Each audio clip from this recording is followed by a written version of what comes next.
Service Month as the calendar of the Public Service and Administration. Government departments, in collaboration with the department, have undertaken various activities and campaigns in September in relation to service delivery. Therefore, we have invited the department to brief the committee on such activities and campaigns. We have further invited the Public Service Commission to present tabled report on ethics in the recruitment and selection processes in the public service, and the National School of Government to brief the committee on the national framework towards professionalizing the service, the public service rather, as approved by Cabinet. Both presentations will provide us with some insights in order to strengthen existing policies and legislations. Without any further ado, let me now, before that, let me acknowledge the apologies. We have received the apology from Deputy Minister Mojake Pilani, and Mascole, is there any other apology that I'm not aware of? Good morning, Chair and Ministers and colleagues. No, Chairperson, we don't have any apologies from the committee side as yet, Chair. Thank you, Chair. Thank you very much. Can you fly to the agenda, Mascole? Okay, Chair.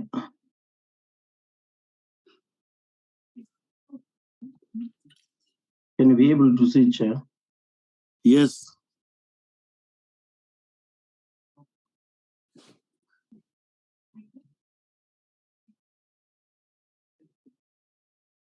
Okay. Let me now invite the acting minister, Honorable Nxesi, to provide opening remarks before this presentation by Department of Public Service and Administration. Can the Honorable Minister take the floor? Thank you very much, Chairperson, and thanks to the honorable members. I guess that my team is here led by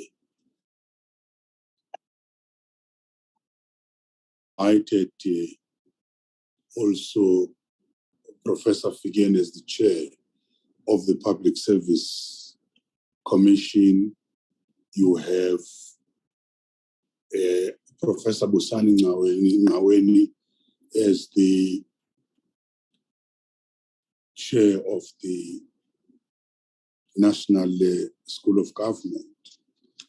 I'm not sure if, although we tried the arrangement very late, they've been able to get hold of Professor Masera Romola, who has been working with the two and a number of other teams on this. The reason why we've invited him is because he has been working with the two colleagues in developing this document on professionalization. Maybe the DG, as she represent, or as she present, and whoever will present will also try and take you back where this document is coming from. It's a well-researched document. We're trying to take forward the NDP and the manifesto of the ruling party, the MTSF, and implementing the recommendations of the State Capture Commission. And the government has adopted this national framework towards professionalization of of the public service. And the national framework towards the professionalization of the public service seeks to systematically prevent undue political and corporate interference on corporate interference, and ensure that only individuals with necessary competence and experience are appointed to strategic positions, and prevent public institutions from being weakened in this way.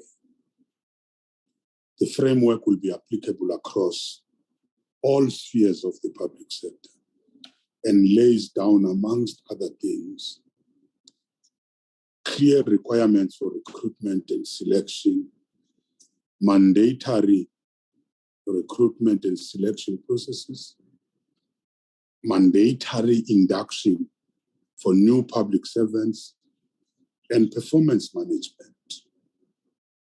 It prioritizes continuous learning so that the skills and capabilities of public servants are always improving. Briefly, what it does, Chair, it recommends that those seeking appointment or promotion will need complete compulsory courses with the National School of Government. Those who are newly appointed will be required to successfully have completed the induction programs before assuming duty. Long-serving public servants will also have to undergo regular refresher training. The framework will also contribute to what we call greater stability in the senior leadership of the public service, including through extended tenure of DGs and provincial heads of departments.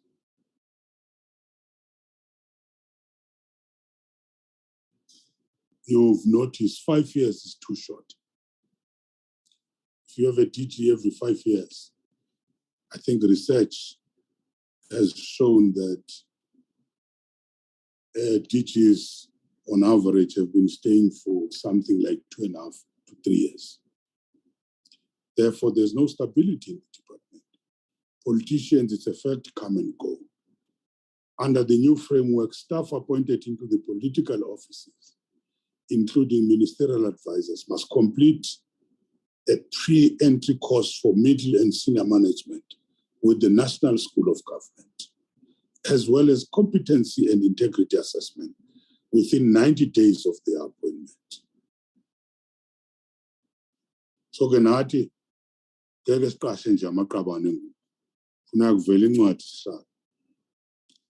implementation of framework or of the framework will further strengthen the management of state-owned entities, prioritizing merit in the appointment of the board members. The board members will also undergo the same process. The national framework towards professionalization of the public sector is one of the most significant developments. And this framework is one of the most significant developments in the public service reform since the advent of democracy, introduced by the governing party and parliament.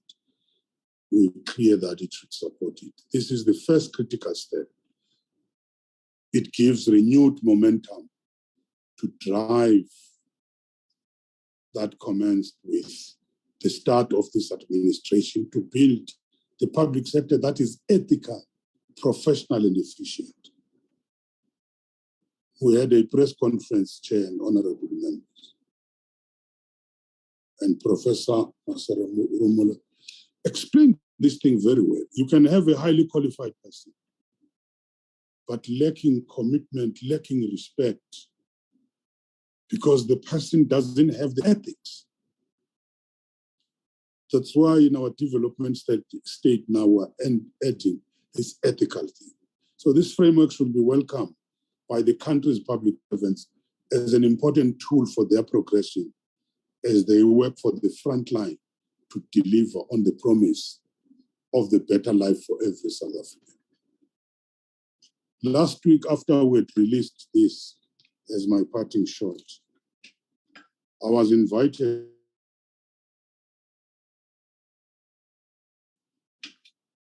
Our people welcomed this and say this is the step in the right direction. In consultation, we've followed all the processes, but I think the presenters will be able to say this. Fortunately, chairperson and members, the presenters, even on the other items, are key even on this item. But I would allow the DG to introduce this and see how they are going to be presenting this. DG, let me hand over to you, through you, chairperson. Thank you. Thank you, Thank Minister. you, Honorable Minister. Sorry, Chair.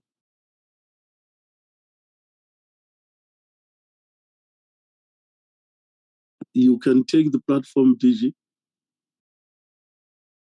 Thank you, Chairperson, and good morning to honorable members and Minister and Chairperson of the PSC and colleagues from the PSA, NSG and PSC.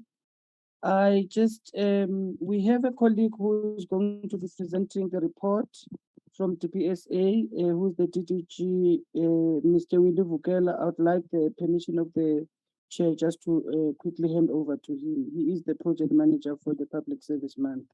Thank you, Chair.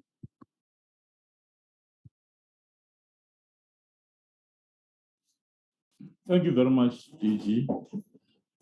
Thank you, Minister and Honorable Chair, members of the Portfolio Committee and colleagues on the call here. Thank you very much.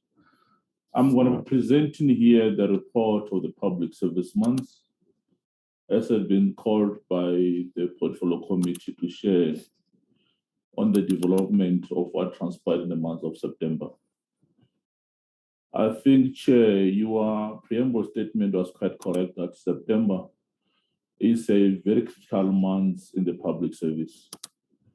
So I'm not sure if my report is on the screen, the presentation, Chair. Yeah, it is on the screen. Thank you very much, Chair. My name is Willie Vukela. I'm the DDG in the DPSA in charge of government service access and improvement in the public service. So as DG has indicated, I will be taking through, honorable members, this presentation. In line with what Minister have just presented right now, this report or initiative also in line with what is presented in trying to professionalize the public service on a number of mechanisms as a tool. Honorable Chair, Ministers and colleagues, the Public Service Month is a very important mechanism, which as government we were celebrating annual in the month of September as government initiative to drive the drum up of what to build a strategy, which have just been developed right now and approved by Cabinet in March 2022.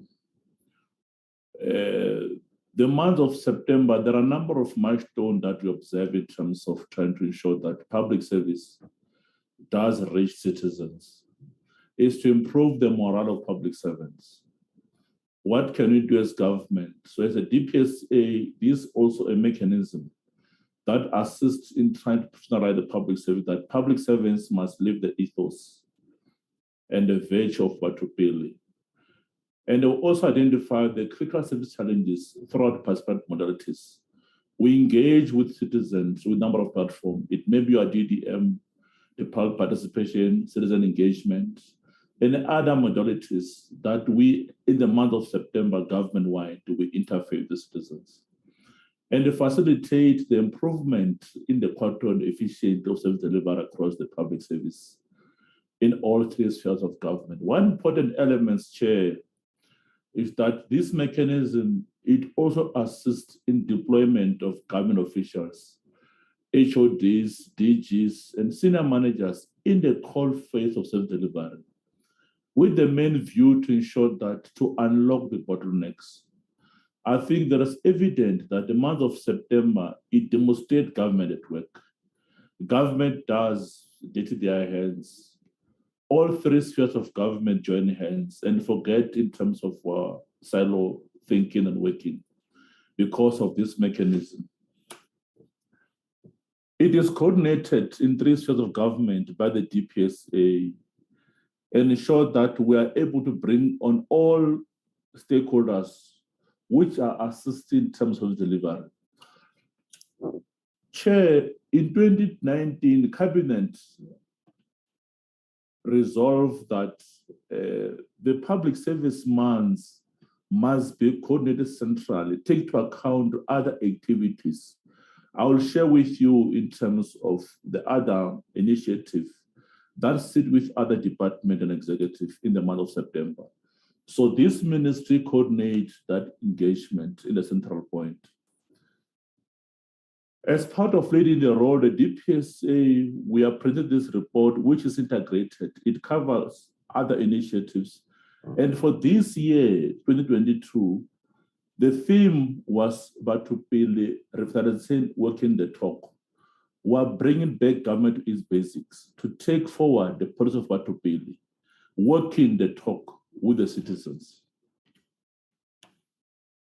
The focus, Honorable Chair, for this year public service months, apart from commemorating the Batupili strategy, we also focus on the 25th-year anniversary of the Constitution, which was led by the Department of Justice and Social Development. We partnered with Justice Department on how to present this and make awareness across our communities. And therefore, we are able to ensure that we celebrate again 25th anniversary of Batupili policy, which was passed many, many years ago. So for this financial year, or for this year, one key milestone, Honorable Chair, was to present a tangible standards that the public service across need to align their sector-specific standards with. And started to build the capacity of the state through the public sector professionalization and the deployment of effective system. What system can be deployed in the remote and extreme rural communities where it matters most, and ensure that we provide the mechanism to transform, reform, and innovate, as the minister just presented right now in his preamble statement. Key for this, Honorable Chair, is to instill ethical conduct in how public servants do their work. Provide that rethinking, the virtue and the servitude of public servants, and the honor that while waiting for NSC to develop other program and training mechanism, what can we do? We are happy to announce that NSG is already making a program on the Batupili strategy for public servants to bring back that morale and the spirit of servitude in that regard. And recommitting public service the field of Batupili. What does Batupili mean in terms of delivery across the spectrum? Now, as I've indicated, that Cabinet has approved that the month of September should be coordinated, taking into account other initiatives across government. The Honorable Chair will recall that the month of September is also Heritage Month under the Minister of Sports, Arts and Culture. We coordinated with them centrally, ensured that the message is about safe delivery across the nation. The month of September is a police safety month where the Minister of Police honors the fallen heroes, men and women in uniform, who died in the call of duty. The month of September is also a tourism month where the Minister of Tourism presents the strategy to begin to reignite the economy, and ensuring that South Africans visit their own place of attraction for tourism. And the month of September is also National Arbor Week under the Minister of Forestry, Fisheries and Environment to teach our nation in terms of what arbors and building the issue of nature in that regard. The month of September is a local government week under the Koch Ministry, and the GCIS led on Tourism Service Week. What we did, Honorable Chair, was to ensure that all these initiatives are centrally coordinated, and the messages that get across through the GCIS presenting to the media platform is a message of hope to the country, ensuring that citizens are able to unlock the challenges as been preserved by the problem. Now, I can just take you high level, Honorable Chair and members, on the strategy of communication that we are able to use all media platforms, your traditional media, your social media, and all other media space that present ourselves in. So our message under the GCIS focus area, we're able to reach citizens through a variety of engagement. I won't go through each one of here, but I'll just demonstrate in terms of what happened. Now, the key lever to ensure that the messages doesn't get lost, we develop a logo that was also flighted with our broadcasting media space. It may be during the newsroom, news time, peak hour, and the messages that cut across was the message of public service months, demonstrating what public servants are doing in these particular months. This just highlight, Honorable Chair and members, to demonstrate the spectrum of skills of personnel that have deployed across the media platform in terms of drumming up the message of the public service month and the support that we got from other line ministries. One important area was about the key messages. The key messages were communicated by government departments during the month of September, were well coordinated. What the public service month is a month to rededicate and improve the morale of public servants as the cornerstone through the multiple strategy.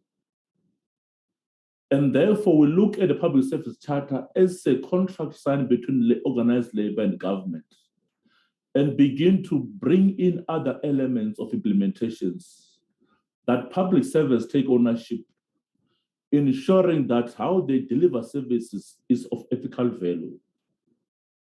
The month of September, the public service is critical in our effort to rebuild. We use public servants to rebuild our public service. And therefore, one key message was that we are taking the service delivered to the people.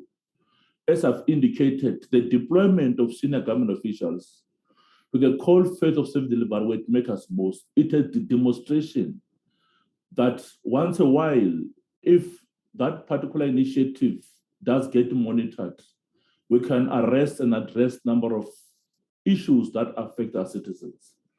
And therefore, it shows that public servants are committed to serve.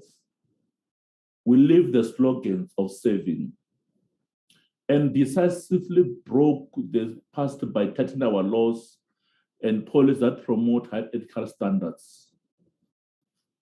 All these things were anchored around the constitutional values championed by Public Service Commission. When you launched the standards, the Commission presented the linkage with the constitutional values in that regard. And we salute our dedicated public servants. Chair, we have just emerged out of a difficult pandemic for the past 2 years. But in that pandemic, within the thick of things, public servants were there serving. So we also use that this month, honorable members, to salute and dedicate this to those fallen heroes and those survivors who managed to hold the fort during the time of difficult situation that faced our country. Now, we observe in the month that there's value add that we derive. The program was implemented in the 5 weeks period. In other environments, through hybrid of virtual and physical engagement, it was launched by the Acting Minister in support of the Deputy Minister and other line government department, your GCIS, your sports and culture, and environment. And the Acting Minister message was quite clear. It was a message of hope to public servants. and making sure that while working on the framework professionalization, what are the low-hanging fruits that we don't have to wait to finalize that particular framework for public service to change the narrative that is hovering over us as a service and value to serve. What interesting, Chair, is that this program was launched in all three sorts of governments, as I've indicated. The national government, provincial, local government, we join hands. In provincial spheres, all premiers launch these programs in their provinces. What's interesting is that even sector departments, they take leave and in terms of how to institutionalize this program in their sector environment. And the public sector entities like your SOEs. The DPME as a partner and a key stakeholder led in the program in the deployment of DGs and HODs during the monitoring week. All DGs were deployed the call first of delivery and the senior management. GCIS led on the two services as I've indicated. So we were able to bring in the diverse skills of all public servants, the focus being one, how to change the narrative out there where our communities live. On the 16th of September, we launched the standards. Chair will recall that for the past 25 years, we've been talking about the 8 principles, which are in line with constitutional values of the Constitution. There were a number of reports that were issued by the Public Service Commission in their assessment of Batupeli. And therefore, we use those reports because in all those reports, PSC has been quite consistent to say, as a country, we've made a lot of inroads with as far as principles of Batupeli are concerned. But what is lacking is to develop a standard which are smart so that we're able to measure the impact. So what we did as a DPSA was to use those reports to come up with the standards which are measurable. As I've indicated now, the entire public service is seized with developing their own standards, which as DPSA will do the monitoring. So we launched the standard with the support of the PSC and the private sector involvement on the 16th of September. We also took the program to Nelspruit, where public service interface with citizens, doing what we called about people walking the talking. At Student like a secondary school, Nelspruit, Matafin. We also planted trees, did some donation that donated by public servants, and handed to the different learners and communities in that particular environment. So there were a number of initiatives outside the office boundaries that public service were engaged. Honorable Chair, there are lessons that we have learned, and if we are consistent, taking these lessons forward, we may change the perception of government. That in the month of September, we see government getting closer to the people, which, as you'll see, there is now a discussion to say, in the month of September, government that is saying, why can't we use the 12 calendar months to become public service months? So there's a discussion that is going on because in the 12 calendar month, there are themes that categorize all those particular months. I will share with Chair in the next slide. And the month of September, it leads to improved self-delivery. As I've indicated that all decision makers are in the call first self-delivery, where there are problems are able to unlock at the spot. And in the month of September, we see improvement of access to services. You might have seen the media saturated by how government is delivering services. And therefore, that is a testimony to say, if this can become a 12-month program, if it's aligned with all those particular programs, surely as government, we may change the status quo that's prevailing out there. Now, as I've indicated, Honorable Chair, the discussion that is happening, it brings us to this slide that there are 12 calendar months And the focus for this report is the month of September. If you look at this slide here, January, we know is the back to school campaign.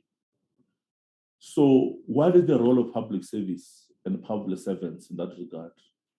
Assisting the line ministry, the DPE, on the back to school campaign. So we have to provide a strategy that embraces all these programs together.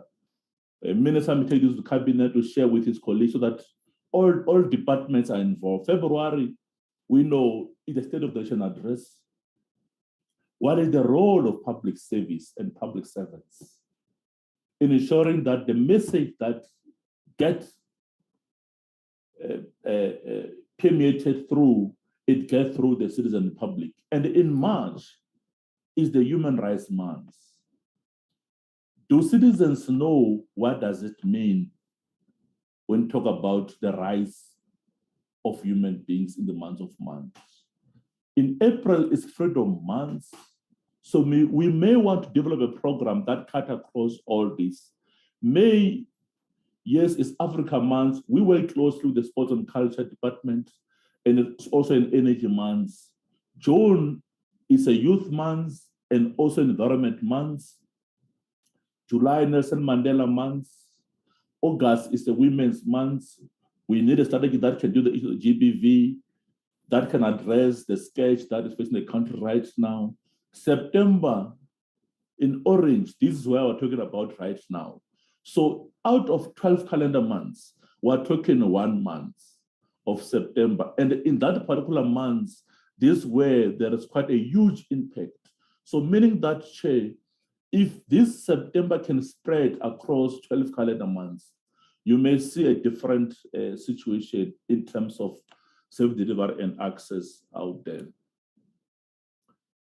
There were immediate impacts, as I've indicated, that one, public servants become aware, and therefore it leads to improved self-delivery because the men who become aware were able to do the right things.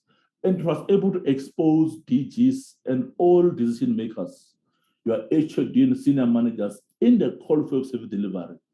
I mean, many people will spend time doing work because we're office bound, but there are environments whereby decisions get stuck because of the value chain. If decision makers are in the call for self-delivery, they're able to unlock those particular issues. There are key findings, Honorable Chair, that we find in the month of September. As I've indicated, the media gets saturated, and they were unable to sustain that particular saturation after the month of September in terms of the messaging. And the second is stakeholder participation. Everybody gets involved, civil society, citizens, key stakeholders are able to get involved in what government is doing because we are talking, we have destroyed that boundary. And therefore, it's able to provide an issue of ethical conduct in how we do our work. And they were able to assess the functionality of all frontline self-delivery. How functional and effective are they in terms of that? In conclusion, honorable members, Chair, it's a testimony and they were quite aware, and this is a huge responsibility that is facing us right now because we have to ensure that we sustain the momentum after the month of September. And the second, as I've indicated, we have to ensure that we work closely with all other line departments to ensure that we bring the month of September to become the 12 calendar months, ensuring that all those 12 themes that cut across each month are well coordinated in that regard. So as a DPSA, Honorable Chair, we are making some inroads with what NSG is doing on the frame of the document. It also assists us ensuring that public servants are able to change their attitudes, the spirit of servitude and value. I thank you very much. And thank you, DG, and thank you, Acting Minister. Thank you, honorable members. This report is now open for discussions. Can I see hands from members who want to speak on this report?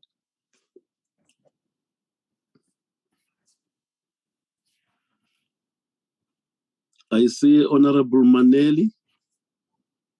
Take the floor, Honorable Maneli.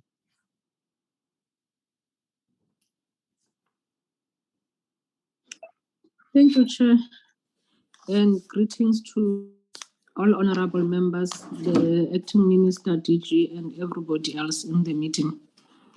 Chair, I think in appreciation of the presentation that was just done to the committee, I only have one question or contribution to the presentation, Chairperson. Chair, it is stated here in the presentation that the revised revitalization strategy is focused on evaluating progress made in transforming the public service.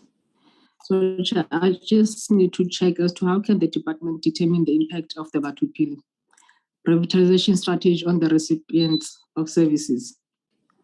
And also, how often is the impact of the Batupili revitalization strategy conducted by the department? Thank you, Chairperson. Thank you, Honorable Maneli. Is there another member who wants to? Chairperson, I wanted just to Chairperson, to the call. Unfortunately, Okay, Honorable Tebekul.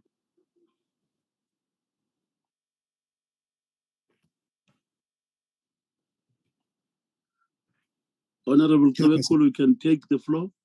Thank you, Chair. Thank you, Chairperson, Honorable Chairperson. Thank you to the presenter, the minister, the acting minister, and all present. Chairperson, I'm happy the honourable member has just taken something that I wanted just to raise. You know, as the presenter was talking about the Machopele, you know, I always wonder, Chairperson, whether this remains just a slogan, because when you go to the offices, more especially Home Affairs and Social Development, you find people sitting outside on the queues, and the staff members or the employees, you find them locking them out before even the closing hours. Say if the office closes at 4 or 5, by 2 o'clock, after 2 or 3, then they no longer allow the people or the citizens to enter the office so they get assistance. And you know, this has been a very big concern. As a result, you could see when you drive around in towns, you find that people sleep outside the offices. Some even go as far as hiring the street kids to sort of hold the position for them for the following days. So I really, Chairperson, wanted just to air my view on that one. Secondly, you know, the issue of the exit plan from the side of the department with the employees who are older.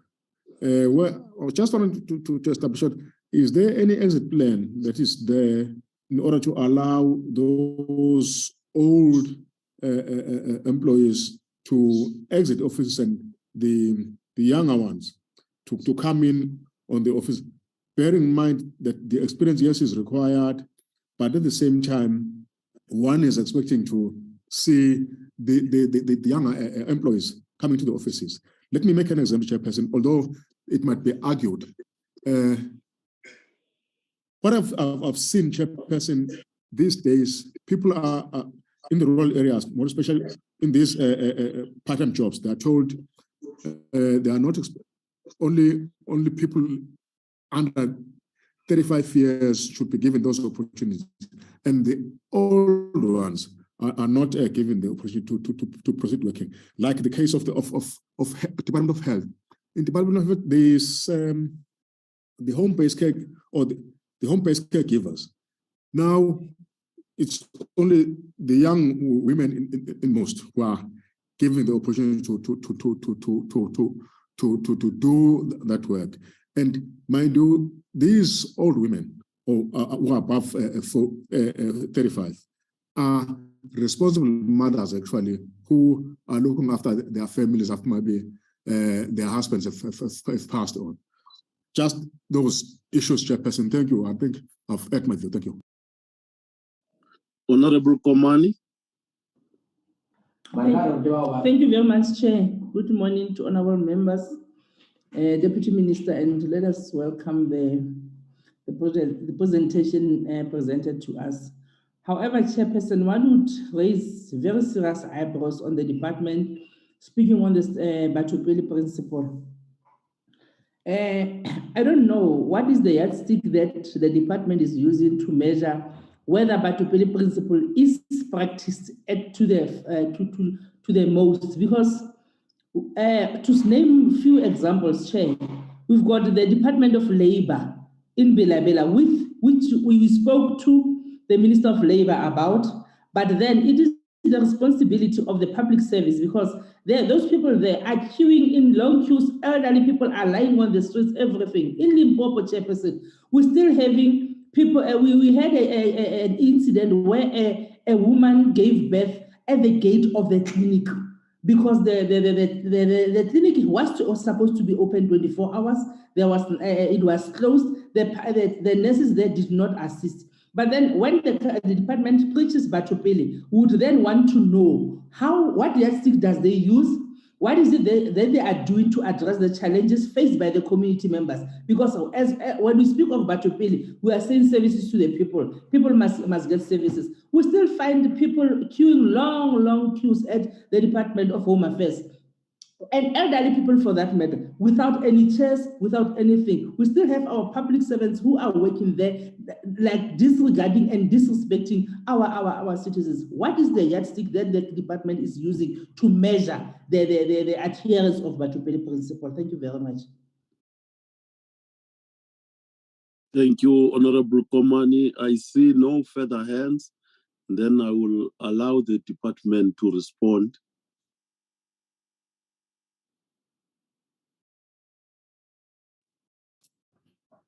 Thank you very much. Oh, Gigi.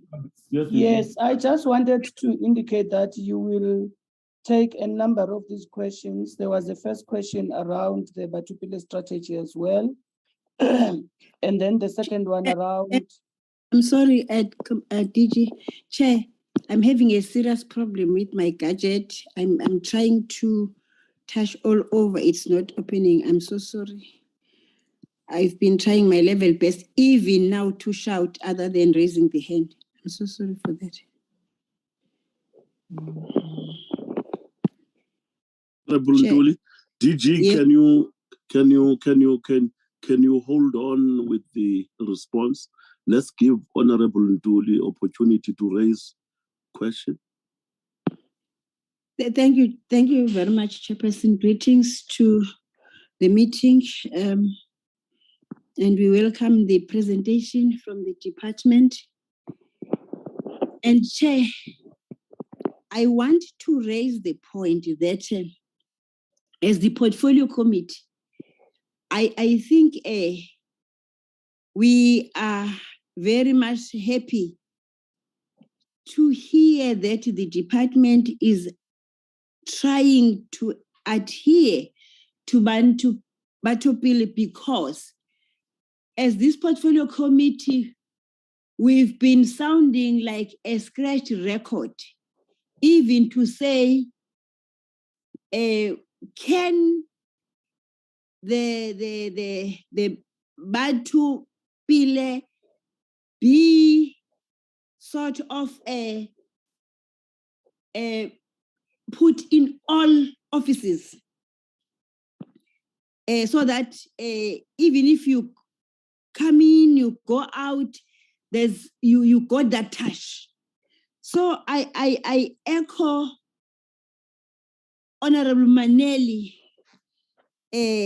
on what she alluded to earlier on, to say the throughout the year calendar should revolve precisely on Batupile.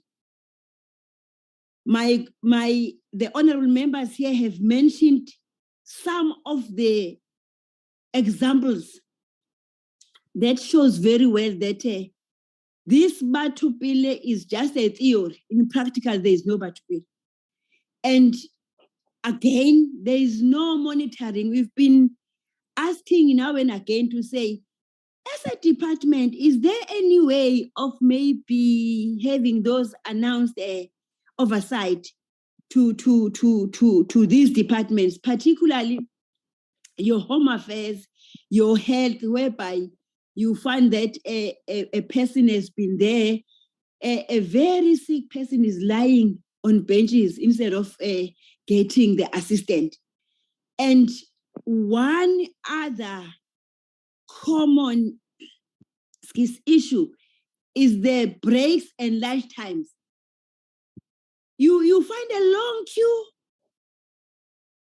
people who are seeking the service from the department, and you see the service, the public servants taking their bags for lunch or going out for breaks, leaving long queues of people. And also the tone, the way they are talking to people. If you go to the clinic or you go to the hospital, you must cancel yourself first, because somebody will be scolding you like a crash child. Even the crash child is better. I mean, yeah. I liked when the presenter was saying to instill even the meaning of Batupile. The way they are talking to the communities is uncalled for. It's really unacceptable. Now, if we can really instill this Batupile, maybe we can see the other way around. Again, Chair, the ethical conduct. The ethical conduct, you'll remember that Chair, in the meeting, we've been seeing some of the things trending on social media that is being done by our own public servants. Now, the ethical conduct is very crucial. Those are the things that as DPSA, we should be guarding against it, that really at this a point in time, at this day and age, when we've been in government, when we are saying now it's our own government, but still people instead, they were pretty respecting the work hours and their duty hours and their work previously, other than in this government.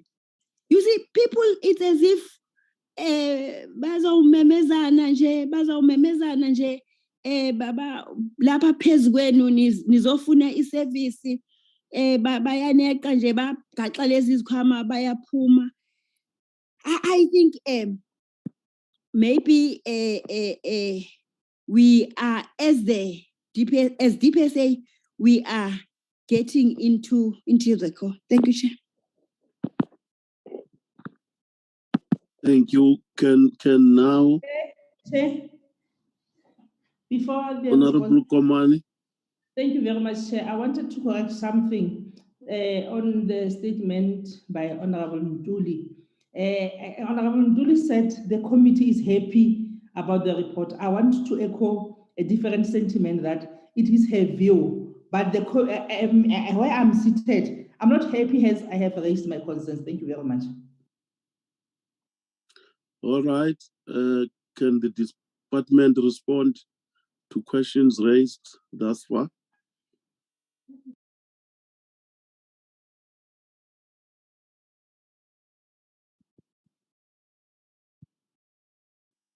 Thank you, Chair. I don't know if Minister is still here, but I'll take a little bit of the issues that have been raised. I was saying earlier on that DDG Vukela will assist, and I believe there's other colleagues from the department. I think I just want to handle the comment made around access to service and long queues at a higher level. And I just want to say that one of the challenges that result in long queues has to do also with functionality of our systems in government departments that are affected. We have a challenge where systems go down, like ICT systems go down. And if the ICT systems go down in departments like Home Affairs, they struggle to service the people. And I think, again, the other issue are just around, so the systems are an issue I just wanted to bring to your attention. And it also is linked to the slow pace of digitization of the public service or digital transformation of the public service. And I think we've had discussions at the level of the committee around this particular matter and some of the challenges that are facing the public service in respect to digitization. So it's really impacting. Where we do monitor services, we pick up that the result of the long queues has mainly to do with availability of service. And of course, Batupile, then the customer service in managing and in communicating with people around availability of these services become an important issue. And I think DDG Vukela will then speak in detail around some of the work that we do with departments around the issue of customer service. There was also an issue around how we measure whether Batupile is being practiced, and the example was cited, which is around the Department of Labor. And I think the DDG will also speak about the measurement tools that we have in action, in place, and the work that we're doing around developing minimum standards. So I'll hand over to you, DDG. Thank you. Thank you very much, DG. Thank you very much, Honorable Member. Thanks, Chair, Honorable Chair. I think let me, as the DG has indicated, express my sincere gratitude to all these questions and comments raised by Honorable Members here. I must comment here, Chair, that all these questions raised are quite relevant and they speak to what we are engaged as a department. Firstly, the issue raised by Honorable Maneli, we appreciate the comment, Honorable, and it gives us courage that we can able to see the initiative that we're engaging right now.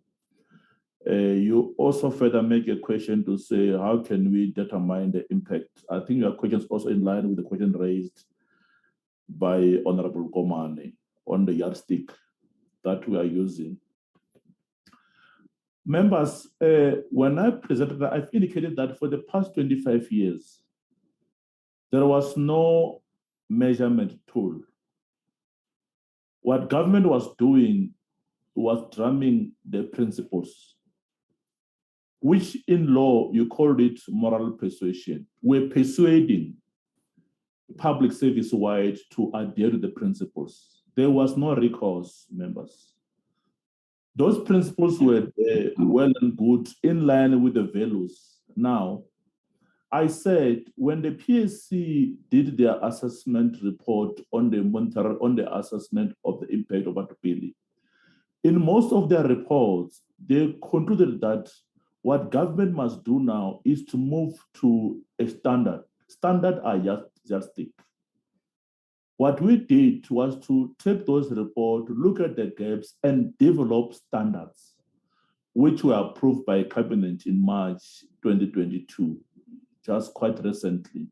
Now, those standards, Honorable Komane, they become the yardstick, meaning that now, going forward, as I've indicated, the entire public service right now, they are busy developing their own minimum standard, as DG has indicated.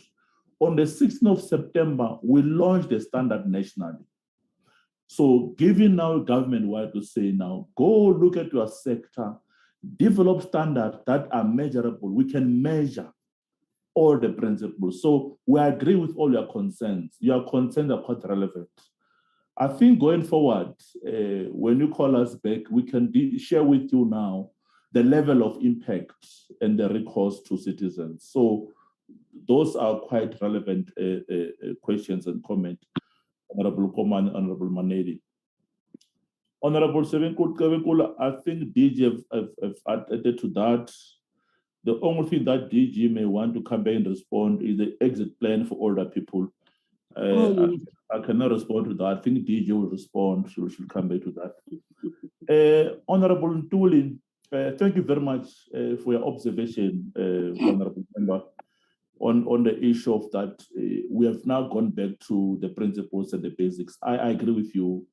When we started initiatives, public service were quite excited to say, now DPSA, at least you are taking us back to the basics, because this was what was lacking in the course. So we agree. And the issue that you've mentioned, to display the standards, the principles, again, even the public service charter, because the charter also implements the standard and the principle. Now, you have raised the question throughout the year, you want to see this happening. And this is what I've indicated to say. We're taking a discussion with other line departments and the ministries to say, in the 12 calendar months, can we begin to have a strategy that covers even the theme that are outside DPSA in terms of what can be done? Because citizens, we must ensure that we provide services. We fully agree with your comment, Honorable Member, that must happen. Now, some of these issues that members raise, Honorable Chair, as I've indicated, they come across the level of training. The issue of ethics that has been raised here, issue of behavior, lunchtime, days. So now, perhaps you may want to call Department back to come present the strategy itself. Now, the strategy has got 5 pillars. Each pillar respond to what members have raised here. What NSG is doing, as ministers indicated, they're developing a training program to train public servants to go about the servitude in terms of how do we deliver services in a very ethical way. And secondly, members will recall that initiative by the presidency on the DDM, DPSA is part of that initiative. 2 weeks back, the DDM Steering Committee resolved that DPSA must develop a change management strategy to change the attitude of the entire public servants, even at local phase, and the call for delivery. What we are doing right now, we're beginning to engage the local government. This will go in Gauteng with all local government authorities to present on the issue of change management, to change the behavioral patterns of public servants. We agree, as your observations are. So training will be part of them parallel to the pillars that we have designed. One other important pillar that we have designed, the members, is a pillar on development led by the DBE that Vatupili need to be taught at the early learning stage. People should not know Vatupili when they apply for jobs. No.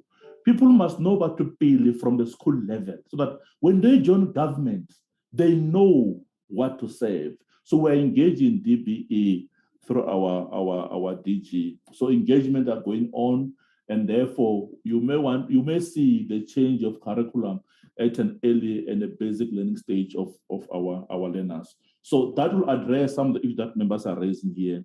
So I'm quite excited with all these comments because they speak to the strategy itself, what does it seek to achieve.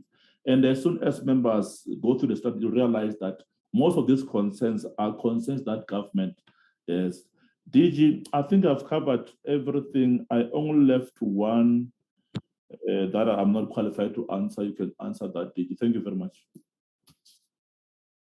Oh, yes. Thank you, DDG, for reminding me about that question around the exit strategy for older people. Currently, the laws that we have in the country determines that pensionable age is 65. So we have no authority to force people to exit public service earlier than the pensionable age, which is legislated, as I understand. However, the at the level of the bargaining council, there's been agreements in the past as part of managing the wage bill that we allow older people between the ages, I think it's between the ages of 55 to 65, who want to exit the who wanted to exit the public service voluntarily. I can't recall whether it started at 55 or 60, to do so without being penalized. This process unfolded as part of the 2018 wage agreement, but it did not manage to get many older people out of the public service because the unions went out of the bargaining process and did not support and actively campaigned against this particular issue outside of the bargaining council, and especially in provinces. So we had about a 2,000 or so number of people, the elderly in the national, or the elder people in national government, who no, not a 2,000, but I understand that we managed to claw back around 2 billion only, and yet there were expectations to claw back as much as 10 billion because of this exercise. So the idea was to exit people who are older and who are occupying positions at the top notch of the scale, so that we can allow younger people and new people who will get in at entry-level stages in terms of managing the wage bill. So it has been tried, but in the past, just in relation to the wage bill. Some of the proposals that we have tabled to the bargaining council, which Labour has not agreed to, however, there is a process we will follow in terms of consultation and dealing with those issues, is that with the agreement on 3%, and Labour did not agree on 3%, it's only SADU that signed, but the minister either way has taken a decision that we pay, and we're going through that process of paying after the decision was taken.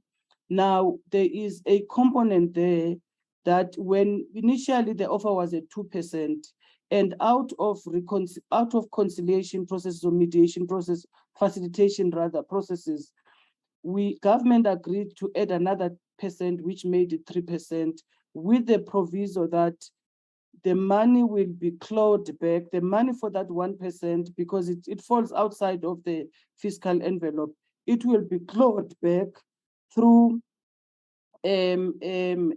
voluntary severance packages for a certain category of people, and for those who are between 60 and 65 to exit the public service.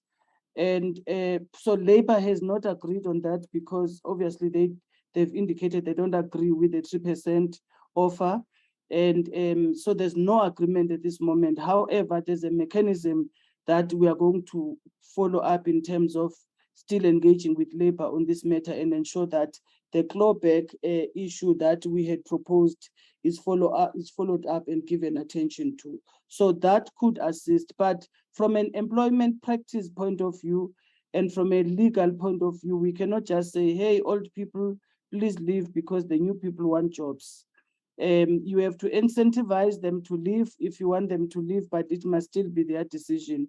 As far as I understand, Chairperson, we cannot force them. There's some other mechanisms that we are putting in place. We are reviewing our regulations. We should finish this project before the end of this financial year, so that in the next financial year, we start with a new resolution, with the new regulations. And part of the work around reviewing regulations is to look at how we bring in younger people in the public service, because currently we are not meeting the targets for bringing in younger people, and we're not having younger people in strategic decision-making roles, even in lower roles that are not strategic decision-making. We do not have younger people en masse. So we are having a challenge of an aging public service in a way. Thank you, Chair. Thank you, DG. I now invite the Public Service Commission. The chair will make her opening remarks before the presentation is made to the committee. Professor Fikeni. Thank you very much, Chairperson. honorable members of the Portfolio Committee, the Acting Minister of Public Service and Administration, the DG of DPSA and her colleagues, and the Professor Ngcaweni, the head of NSG, and your colleagues, and any other institutions, sister institutions that might be around. And I want to recognize my fellow commissioners, Commissioner Koya, Commissioner Sizani, Commissioner Ngwenya, who are also in attendance, as well as DDG Sidibe, who will make the substantive presentation, and other officials from the PSC. We have been asked to make a presentation on ethics in a recruitment selection process in the public service. And I just want to make these preamble remarks. In our observation as the PSC, receiving grievances of what has gone wrong in recruitment processes, as well as the various studies that were made, and as we observe the AG reports year in, year out as well, we've come to realize that when you have weaknesses in the HR processes, especially the ones of recruitment, that becomes the original sin because it taints the rest of the process. Whether you talk performance assessment, talent identification, promotions, wellness in the workplace, once the original step of recruitment is done wrong, then the rest of the system is weakened, and it will actually show the toxicity of the environment. But the study will actually highlight some of these. And I want to say that the presentation that is to be made about the framework for professionalization of public service is at the heart of building an ethical, capable developmental state. If it is well implemented and timeously implemented, it will go a long way, one, in creating a single administration and standardization instead of the fragmentation that we've seen. Two, it will go a long way to tighten up processes and professionalizing recruitment processes and deal with the weaknesses that we have seen.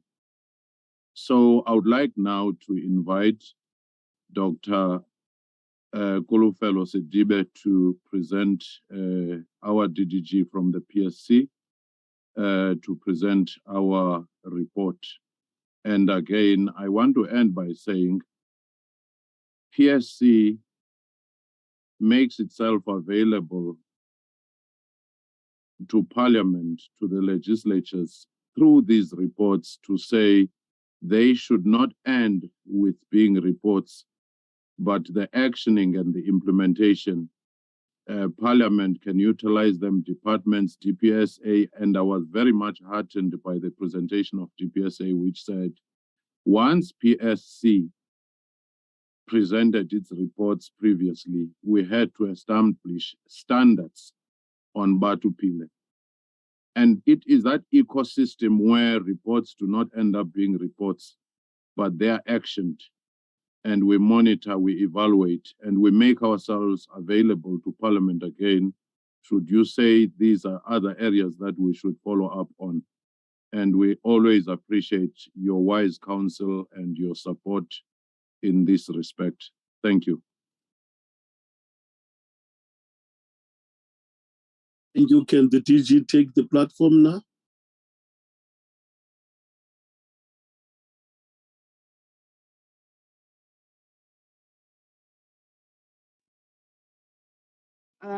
Thank you, Chairperson of the Portfolio Committee and members of the Portfolio Committee. Good morning to the Minister, Deputy Minister, Commissioners present, DGs, and all the colleagues. I will proceed to the presentation straight away. I'm battling to scroll my presentation now.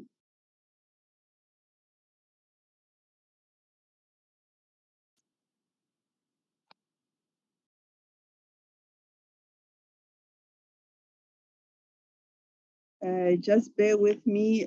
I think there is something wrong. Sticky keys on my computer. Very briefly, Chairperson, I will outline the problem statement, the aims of the study, the methodology that we followed, an overview of the prescripts and the regulatory framework, the literature review, findings, recommendations, and our conclusion.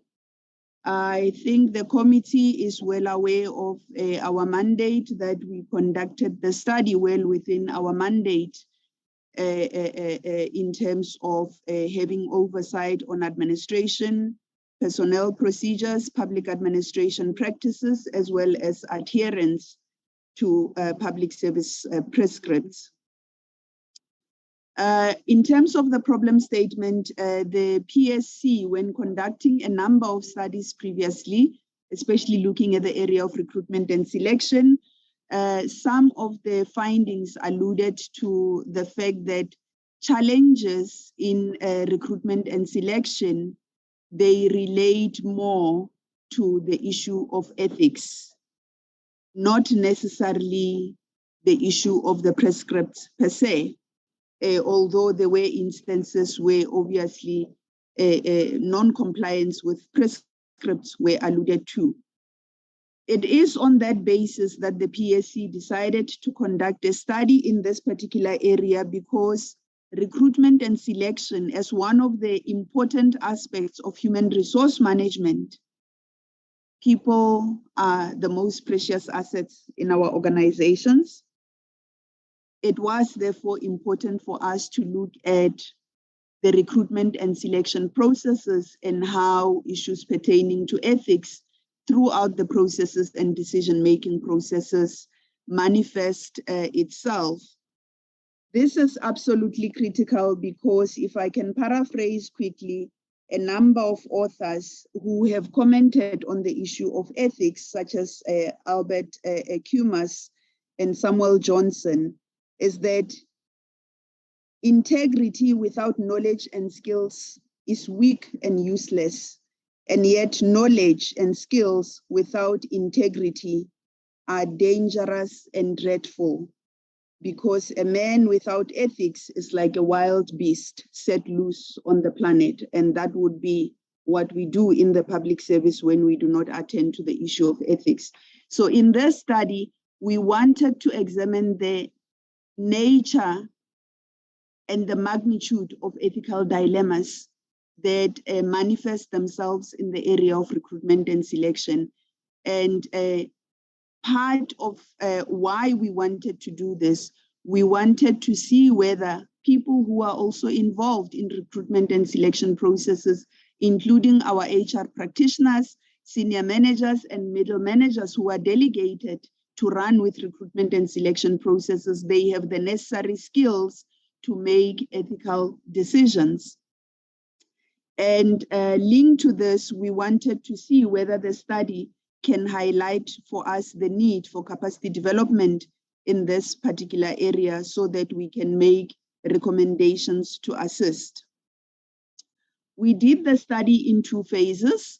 Phase 1, we selected very few departments from which we wanted to gather extensive data, and including looking at some of their policies, in addition to looking at the public service prescripts.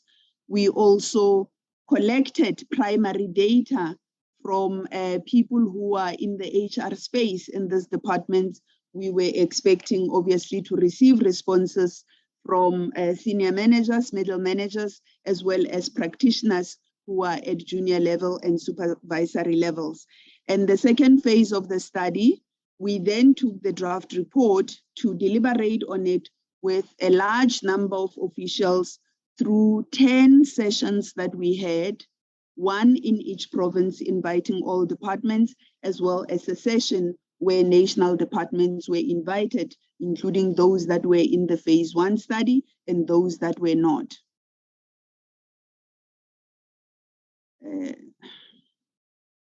Sticky again. I'm not going to go through the prescripts in detail, but I just want to indicate that the prescripts, starting from our constitution, they highlight the importance of ethics professional ethics, and ethical conduct and behavior. We also have prescripts that are dealing with the issues of conflict of interest, whistleblowing, and the related aspects. And all these issues are outlined starting from Section 195 of the Constitution around a high standard of professional ethics.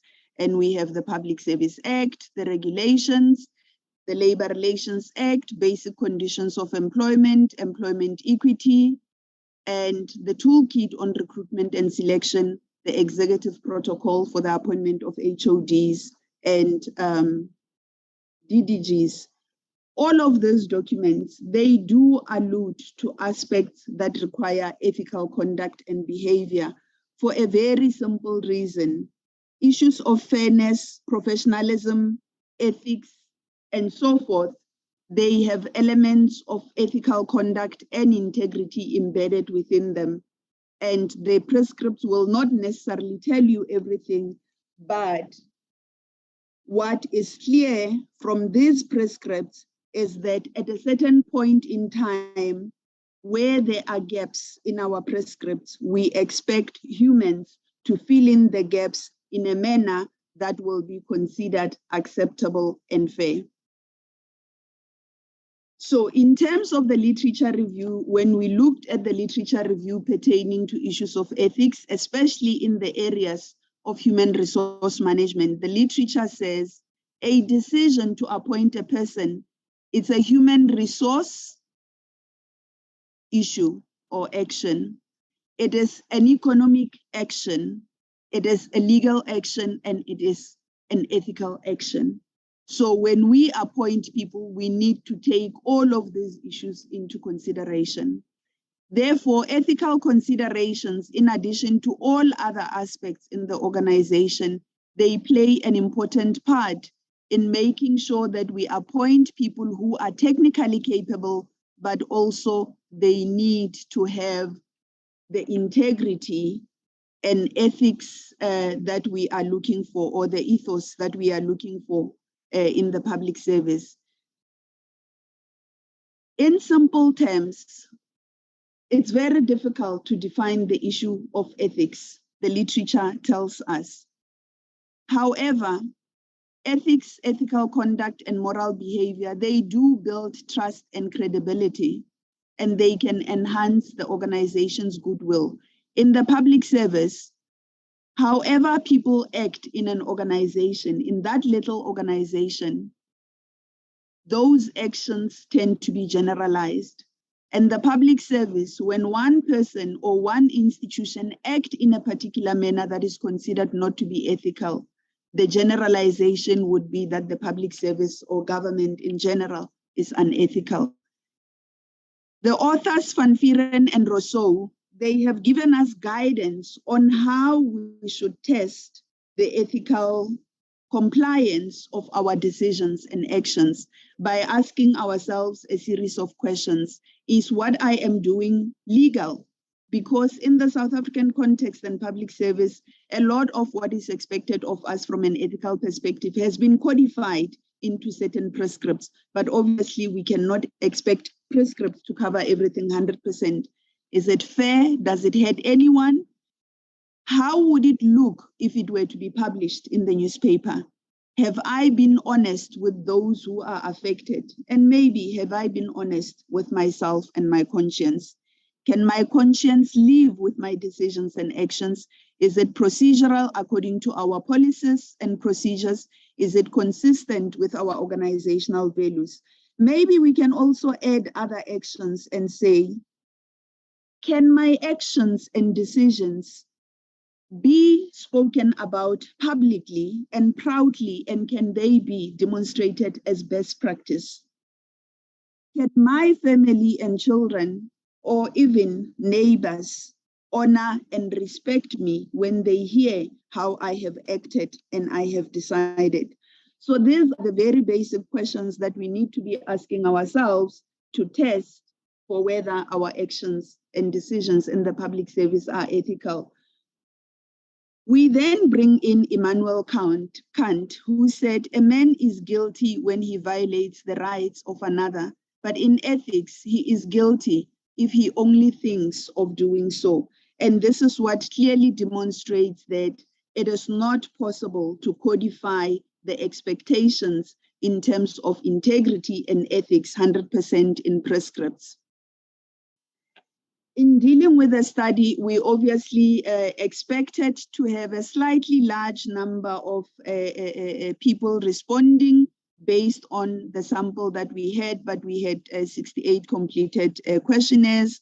Whilst the response rate is limited, we are of the view that the findings and the processes that we followed in phase 2 give us enough information to work with.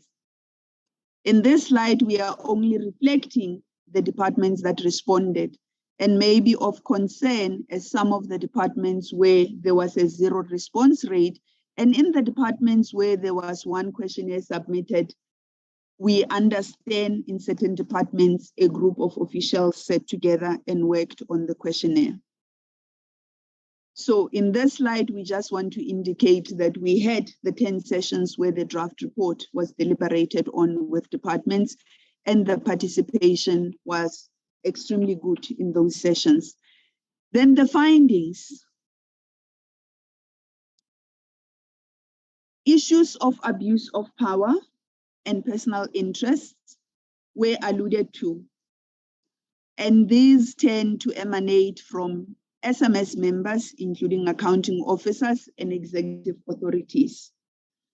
Like I said, we don't always have to prove anything in black and white. When various participants who don't know each other from different institutions allude to this, we need to be concerned. There is a view that there are in-group members who victimize those who speak out against unethical actions, and that there are HR practitioners who are complicit to some of the unethical conducts. But above all, HR practitioners themselves, they fear reprisal and victimization by middle and senior managers and other panel members, and hence they tend not to be vocal about unethical actions when they observe them. It then also emerged that sometimes, in as much as departments would go to pains to comply with the prescripts, sometimes adverts are drafted deliberately in a vague manner to privilege certain people. You know, adverts that would say, we want somebody with an NQF6, but it's not clear NQF6 in what. Some panel members are sidelined and victimized when they raise unethical conduct. If you do it in this panel, in the next sets of interview and selection panels, you are likely to be excluded. And that accounting officers sometimes constitute selection panels with ulterior motives because those panel members can be influenced, or they already form part of what we have referred to as the in-group. And that it is not always the case that HR practitioners themselves are clean. Some are complicit and they turn a blind eye. So there were mixed views, especially when we had the engagements when participants said they do not really know whether it is good that shortlisting, interviewing, and all of those processes are run by a single panel. There were views that said maybe there should be shortlisting by a different panel, and then the interviewing and selection should be a different panel. And when all of those assessments are taken together for decisions to be made, a different panel needs to be constituted. Currently in the public service, we have one panel that starts from shortlisting all the way to recommendation. And there were also concerns that often accounting officers, they ignore guidance, advice, and recommendations from HR units.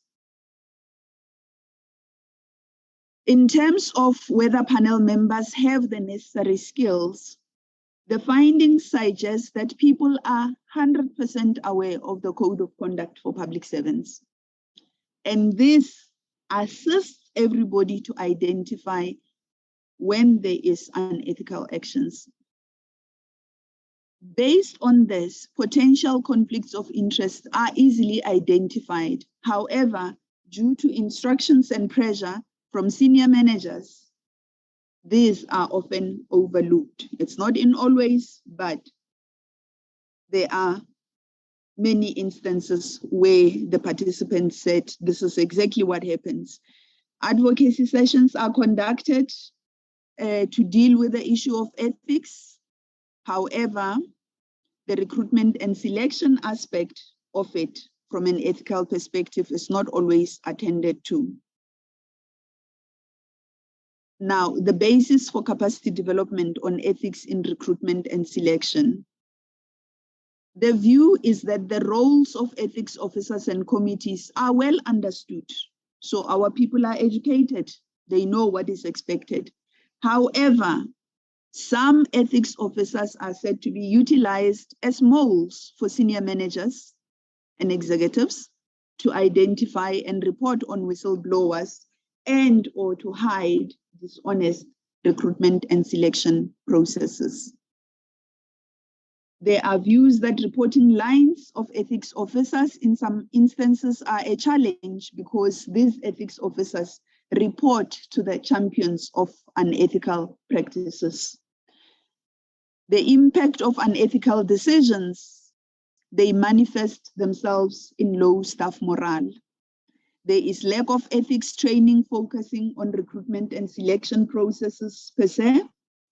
However, like I said, the ethics training in general is conducted in departments, and people do the financial disclosures every year, which is part of promoting ethics, but that does not always mean that people do the right things. Under the circumstances, there was also a view that the conflicts of interest, when you declare it and how, it is not always properly understood. From the engagements, one of the issues that was emphasized by participants is that when people raise concerns about unethical practices, they are victimized, they are harassed, and they are bullied. And it comes in so many different ways. As a result, employees feel powerless, discouraged to report unethical practices. So in terms of the mechanisms to strengthen the implementation of the ethics framework in the public service, which is there, the recommendations from the study, not from PSC, was that panel members should be held accountable for wrong and unethical recommendations. The HR forum, which exists under the DPSA, should either be established or resuscitated. It was in existence at some stage, so that HR practitioners can be fully empowered on how to implement the framework within the areas of human resource management. They should be given the opportunity to deal with challenges that practitioners face when dealing with HR, human resource management norms and standards, the compliance and lack thereof, including ethics-related matters.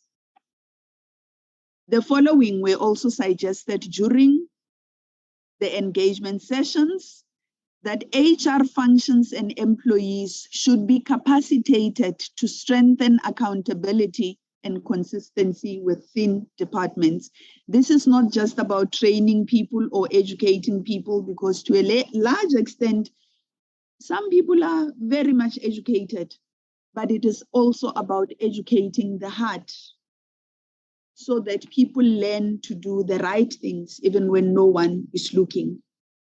And they have the courage to say no, even if it is at the risk of their own careers. That's where challenges around ethics come in. The Auditor General's investigations should also look at the financial implications of unethical recruitment and selection practices. Like we said before, hiring people is not just a question of bringing in people with the technical expertise. There are legal implications, there are economic implications, and so forth, because when unethical actions are done, other people who are extremely committed to the organization, they soon lose the courage to do what is expected of them. And the issue of consequence management was also alluded to, that some of the unethical conducts is because of lack of consequence management. Our recommendations as the PSC is that departments should conduct in-depth awareness and training for HR practitioners on how to handle ethical challenges. We say this because capacity development is not a once-off event. We have turnover rate in departments.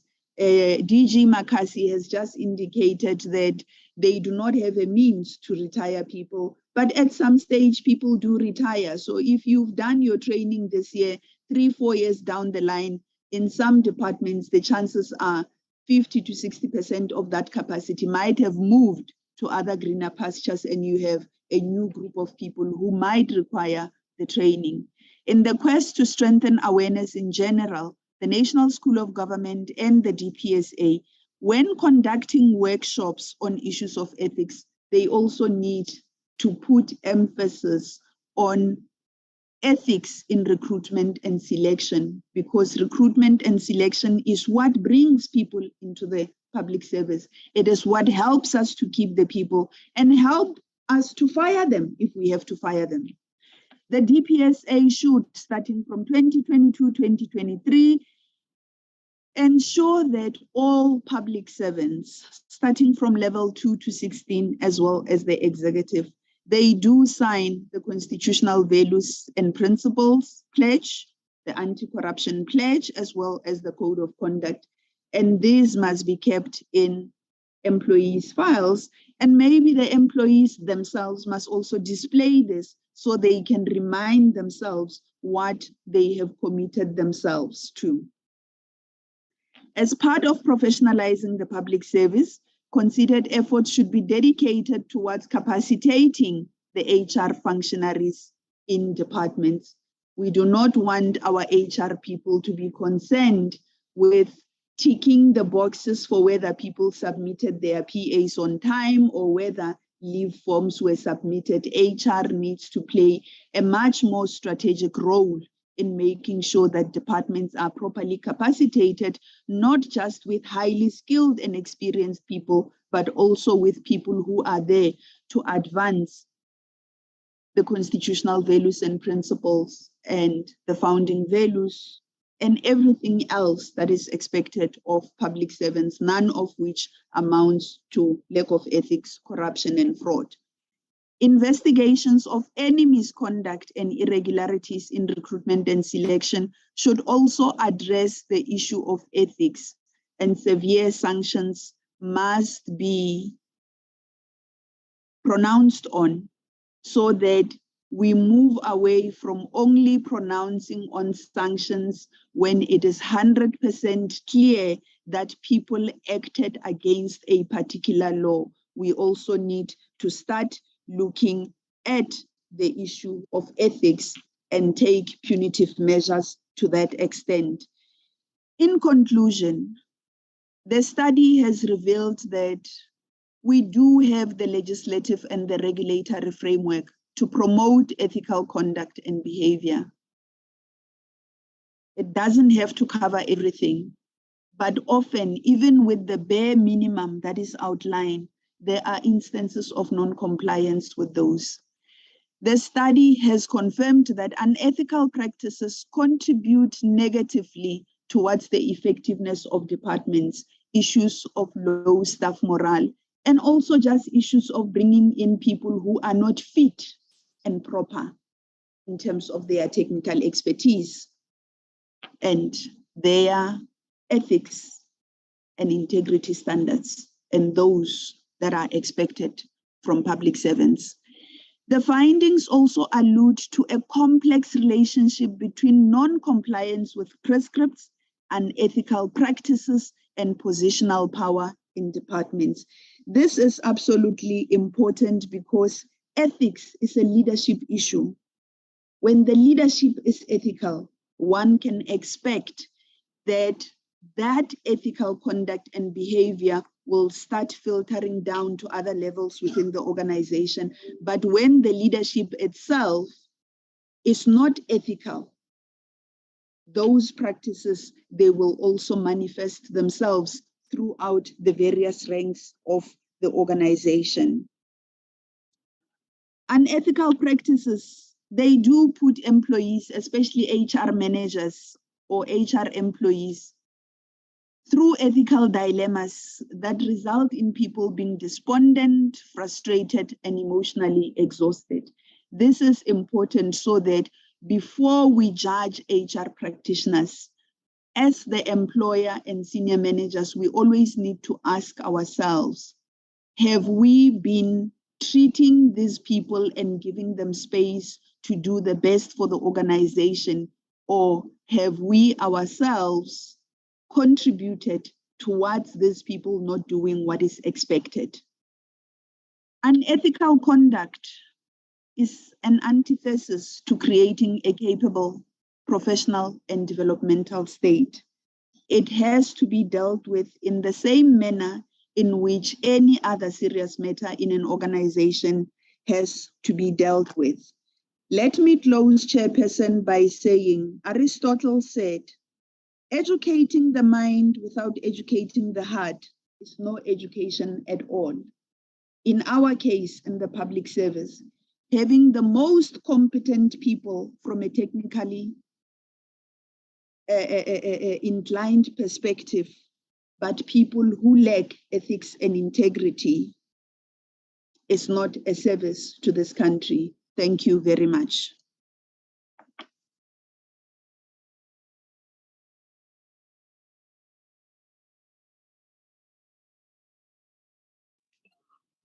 Honorable members, I now open this presentation for discussion. Members want to speak can raise hands.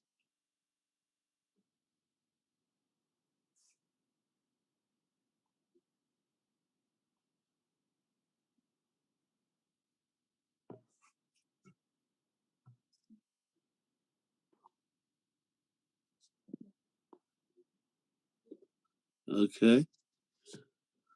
I see no hands, which means the committee is happy with what has been presented. My hand is up, Chair. My hand is up, Chair. Okay. Take the floor. Okay, thanks, Chairperson. Let's appreciate the presentation again. Chairperson, I'm looking at the slide that deals with the findings. And from the slide there, it shows that there's been, I'm not sure there's no responses from the Director Generals, Chief Directors, and the Directors. So I'm wondering about the inclusivity of the profile of participants. Because, Chairperson, I believe that in order for us to ensure inclusivity, questionnaires should have been sent directly to a sample that involves your DTGs and your chief directors, as they make the most decision concerning recruitment. Therefore, Chairperson, I would want to ask as to why was this not ensured? And also if there would be a consideration of taking up the survey again. My second question, Chair, will be what is the PSC opinion on the panel of members who remain the same throughout the process? And if there is an opinion, what informs the opinion? Lastly, Chair, in the conclusion, it's proven that there is adequate evidence to demonstrate legislative and regulatory framework in place to promote ethical conduct. But what's worrying is that it's often not complied with. So, Chairperson, what then is the recourse for cases where it's not complied with? Thank you, Chairperson.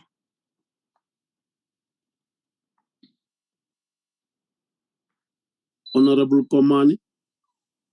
Thank you very much, Chairperson, once more, and thanks for the presentation, and thank you very much. Chair, having spoken to the conclusion, one would be very much concerned based on the ethnicality of the people in the departments. However, one would then ask this question, the presenter presented that there is lack of consequence management in the department. And what has the department done to this lack of consequence management? Because it has been long, we have been long talking about lack of consequence lack of consequence management in various departments. And then today, the presentation proves the committee right, which there has never been consequent management, and they now confirms that. But then, what is it that they are doing? Because we have been trying to say, if there is something happening in the department, there should be consequent management. But for the department to come to us today to allude that there's no consequence management is very worrisome. Having said that, Chair, the next question would then be, how can the PSC assist to alleviate fear of appraisal and victimization from the HR practitioners, so that they can be free to report the irregularities? Because it is indicated in the presentation that there is fear of appraisal from the HR practitioners. And the other one, Chair, would then be, what is the recommendation? I think I echo the sentiment of Honorable Maneli to say, what does the department, the PSC recommend in terms of this panel? Is it advisable for us to have a single panel from shortlisting up to the appointment, or are they recommending that there should be different panels, but then that should be informed by something? What would then be informing that? And for now, thank you very much, Chair. Thank you, Honorable Komani.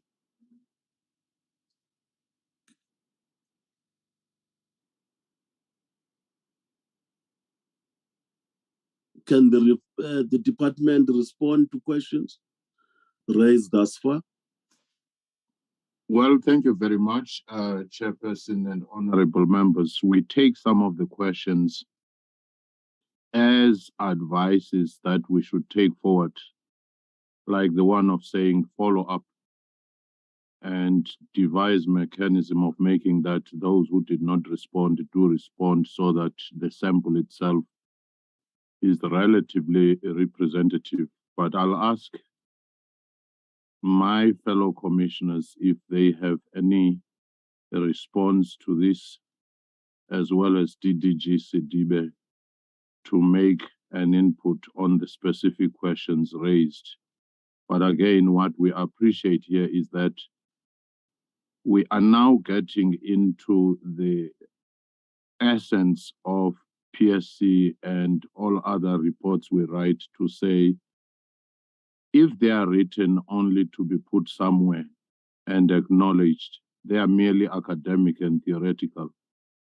But these reports are made to be actionable reports with specific recommendations. Hence, working together with responsible departments to implement, and also working together with the Portfolio Committee and Parliament to use these as their tools of monitoring and holding departments accountable, it makes these reports to acquire a higher level, and the taxpayers' monies used in funding these reports will not be spent in vain. I'll ask my fellow commissioners if there's anything to add, and the DDG to the specific questions. Thanks.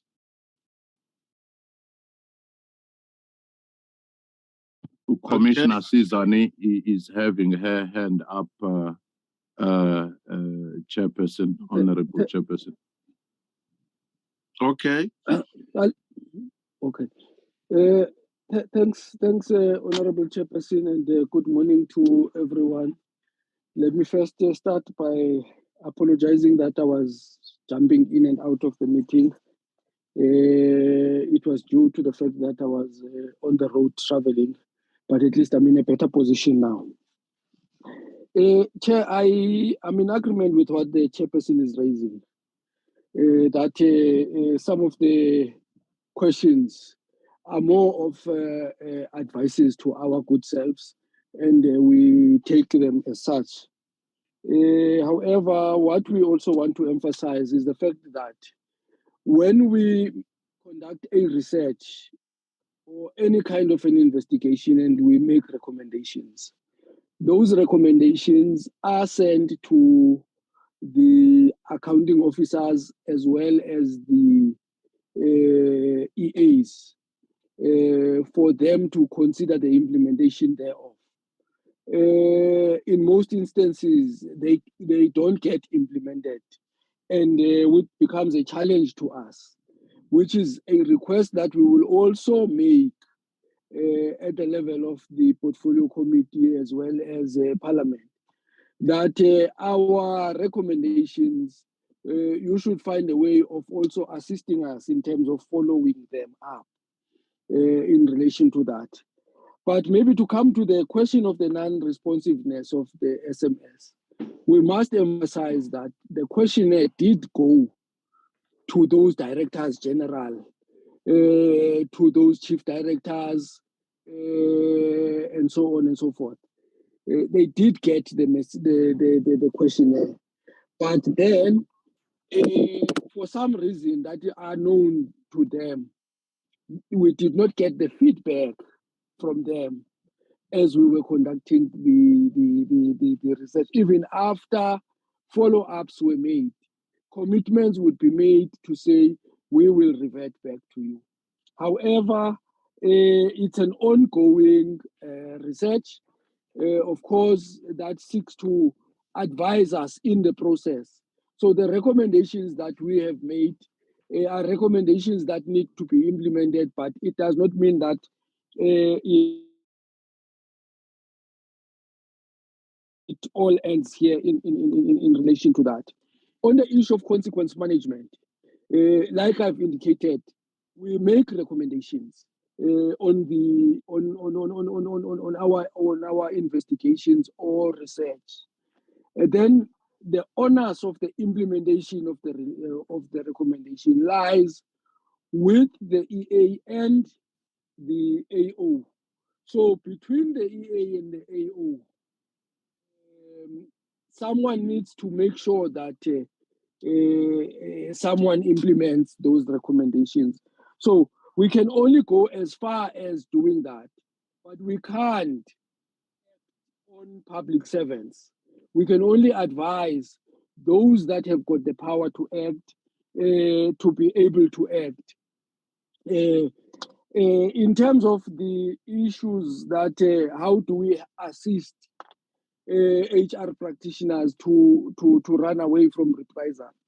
The reason why we have a program now, we've got programs now that go straight to those HR practitioners to make them understand their legal obligations, their ethical obligations as HR practitioners, so that they understand that if something is wrong, they must be able to stand up and say it is wrong, and not do something wrong and come back and say I did it because I was forced to do it by someone I account to, because they get threatened in the process, but they've got their own rights and the ways of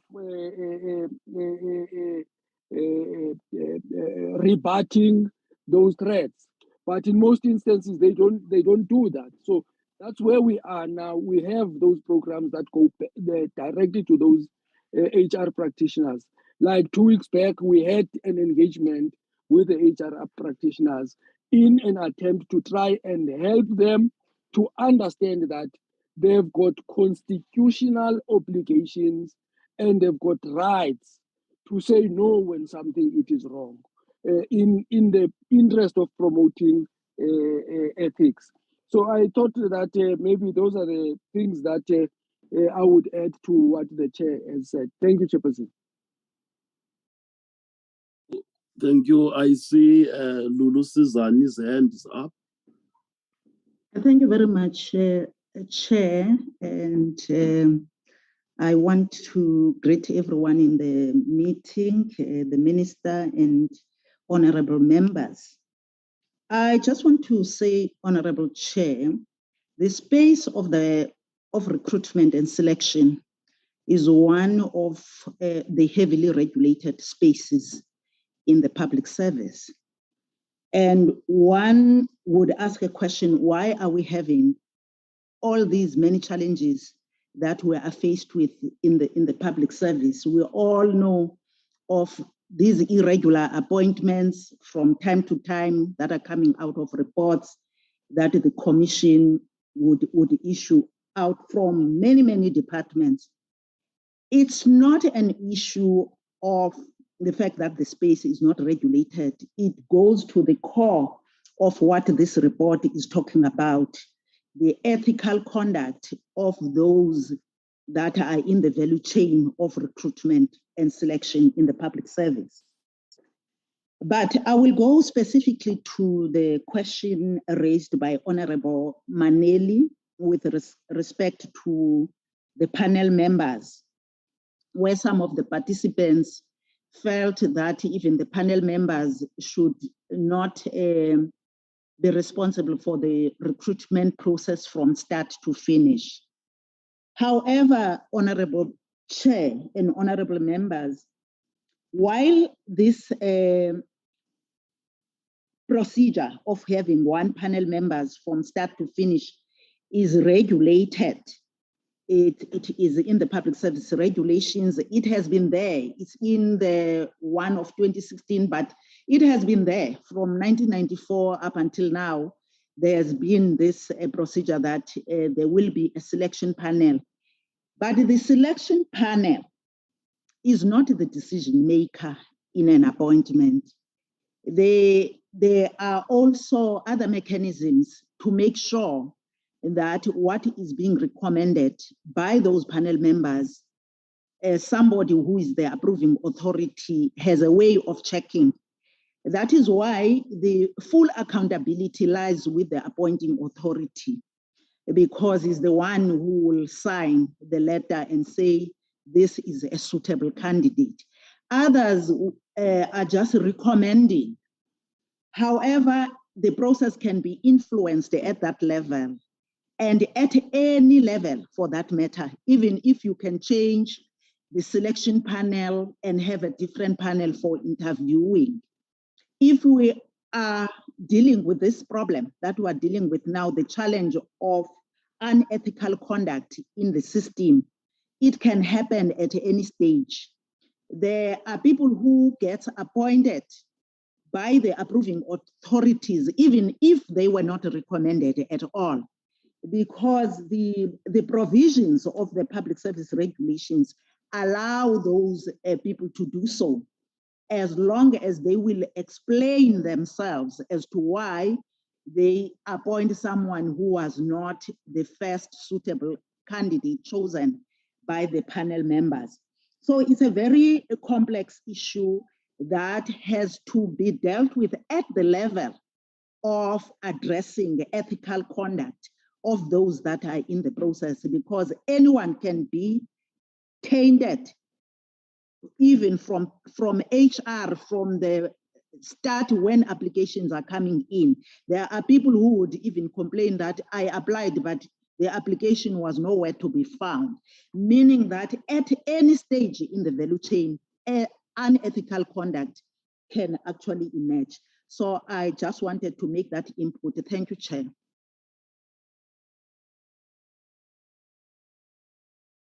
Thank you. We now invite the last presentation from... I think there was a chairperson, sorry for that, Commissioner Nancy Ngwenya. Oh, I'm not sure if she's, yes. I did not see her hand up. Okay, she can take the platform.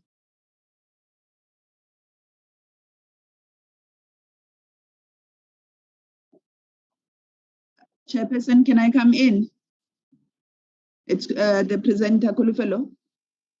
Yes, I said so. Oh, thank you, sir. A quick one.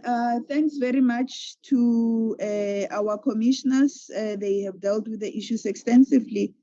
But let me just be precise on what is PSC recommending in terms of the panels. To change panels, it's an extremely cumbersome process because to constitute one and to get approval is also regulated. And I think Commissioner LV has already covered it to say it's not whether the panel is the same from start to finish or whether they are different. It is about the integrity of those panel members.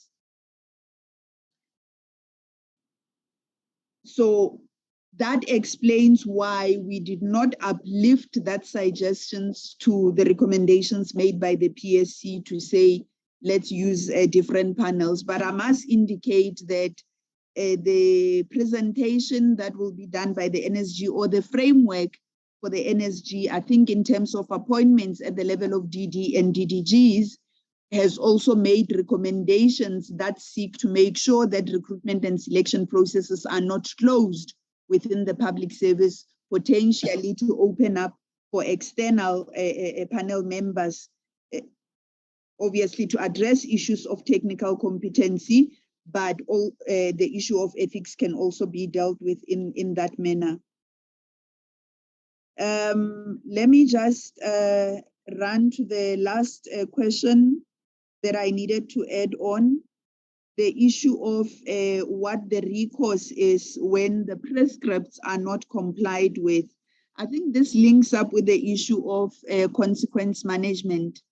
But as we have been listening to debates from Parliament to say, you know, we can't deal with everything from a consequence management perspective. Yes, where there is wrongdoing and everything we need to.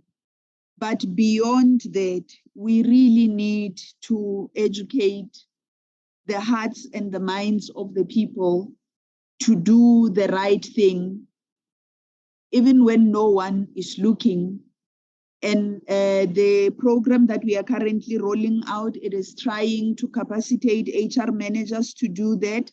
And we believe that the recommendations made in the framework on professionalization of the public service, they are also trying to address some of these issues. But this is in terms of people that we are still bringing into the public service. We need to also deal with those who are already here in the public service, because unethical conduct is done not by people that we are yet to appoint, but it is people who are already here in the public service. And some of them we can understand, they are here with us for the next 30 years. So we need to deal with that issue. But ethics, more than anything else, it starts from the top. When the top sets the right tone in terms of ethical conduct and behavior, everything else will follow suit. Thank you.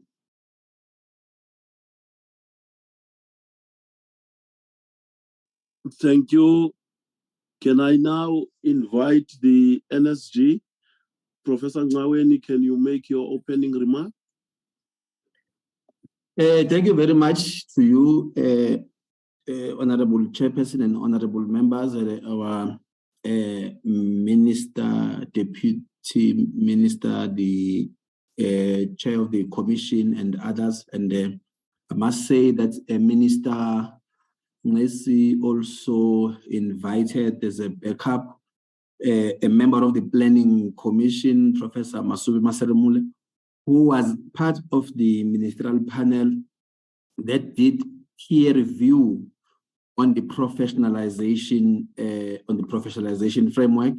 And at the time, the current chairperson of the Public Service Commission was himself not a commissioner of the PSC, and he was part of the panel. So they might be able to answer. I'm just explaining why he has joined, because the minister requested him that he should be here.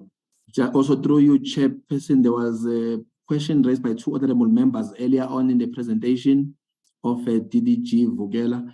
For ease of reference, I have shared the document through the chat platform here on this Zoom, which outlines the public service reorientation program that the National School of Government is running. It is targeted at, in bracket, in inverted commas, what was referred to as being the old people on the system. Those are people who joined government before 2012.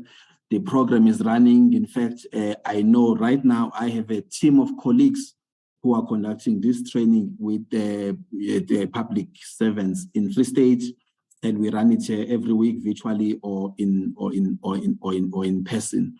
So there are those measures underway already of training, reorientating people who've been on the system for long, so they understand the imperatives of the time. With regards to the business of the day, Chair, I think the presentations from my colleagues and this one, we will see that there is a relationship between all three of them because we've been working in a portfolio arrangement.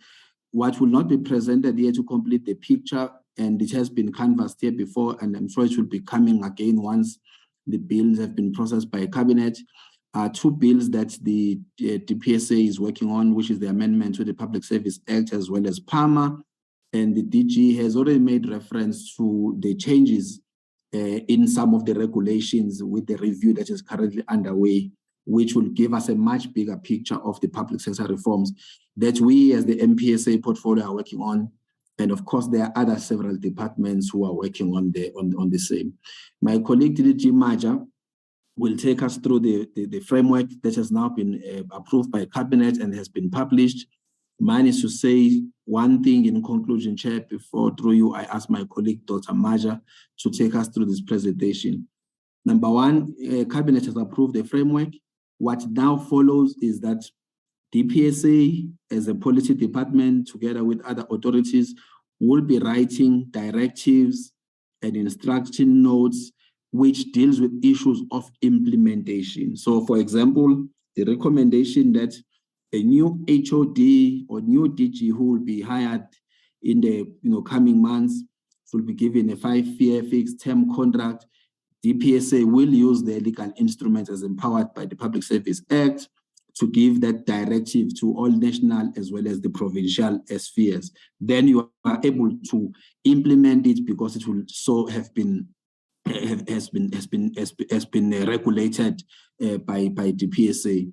Another example will be that even though they were part of the process of drafting the framework, we will now go to SALGA. SALGA will take the framework through their own structures. Once they adopt, then implementation then will immediately happen after that. So of course there will be transitional arrangement as it will be. The same thing will happen with the legislative sector as well. Once they adopt, because they are the authority in this instance because of separation of powers, once they adopt, then it will apply to them and there will be transitional mechanism, which means if they adopt it today, next month when they are hiring a senior manager, the senior manager must write Nukela as a pre-end. In the intervening period, we will be updating Nukela to make sure that it also applies to someone who can work in a local government, in an SOE, or as well as in Parliament. So those are some of the modalities for implementation, Chair and the honourable members that are underway. They will, as the DPSA makes directives, then we are able to implement some of the provisions contained, which means that there will be a letter to all EAs saying all advisors need to do the Nukela ethics and they do an induction. Once that is done, it means there will be expectations that everybody will be implementing as such. We're encouraged as an NSG and also as a portfolio with the wild supports that we are getting on the framework from outside the state, but also public servants themselves who are welcoming this, and we believe that in the next few years we will have a different type of a public sector than we have had up to so far as a consequence of implementing the framework. Thank you, Chairperson. Let me request my colleague, Dr. Maja, to take us through the presentation. Thank you very much, Principal. Through you, Chair, I will try and avoid to repeat some of the issues the principal of the school just spoke to. Now, the framework, as we've been aware, has been approved by Cabinet, and we are bringing it to the Portfolio Committee to share with the Portfolio Committee where we are going forward. Now, the intention with the framework is for us to achieve 5 things. Some are progressive in nature, but others are interlinked. Chair, just to qualify upfront, throughout this presentation, whenever I use the word we, I will not necessarily be referring to the National School of Government. This framework that we are sharing with the Portfolio Committee today, much as it was led by the National School of Government up to this stage, will now require ownership across the entirety of the public sector, whether it be national, provincial, local government, and also state-owned entities. So the we that I'll be using throughout this input shall be referring to all of us across the entirety of the public sector. So one of the things that we want to achieve with this framework, of course, is to institutionalize the public sector as a career of choice. This thing, Chair, where people join the public sector when they have failed elsewhere, is something we want to close. We want people, when they are in school, when they are in university, to tell themselves and everybody else around them that their aim is to serve the public, their aim is to join the public sector, so that all the things my previous colleagues, DDG, PSC, and DDG, DPSA have been saying around ethics, around commitment, around not being corrupt, are things that we begin to engender from primary school, from birth, at home, in high school, at university, so that this public sector becomes a career of choice that we all envisage. That's the first real purpose. Secondly, we then want to make sure that we have a career system in the public sector that is based on merit, but also that encourages this ethical disposition that we've been talking about for the most part of this morning. We then thirdly want to also deal with the issue of where the next generation of public servants will come from. This is about succession planning that we were referring to earlier with the DPSA presentation.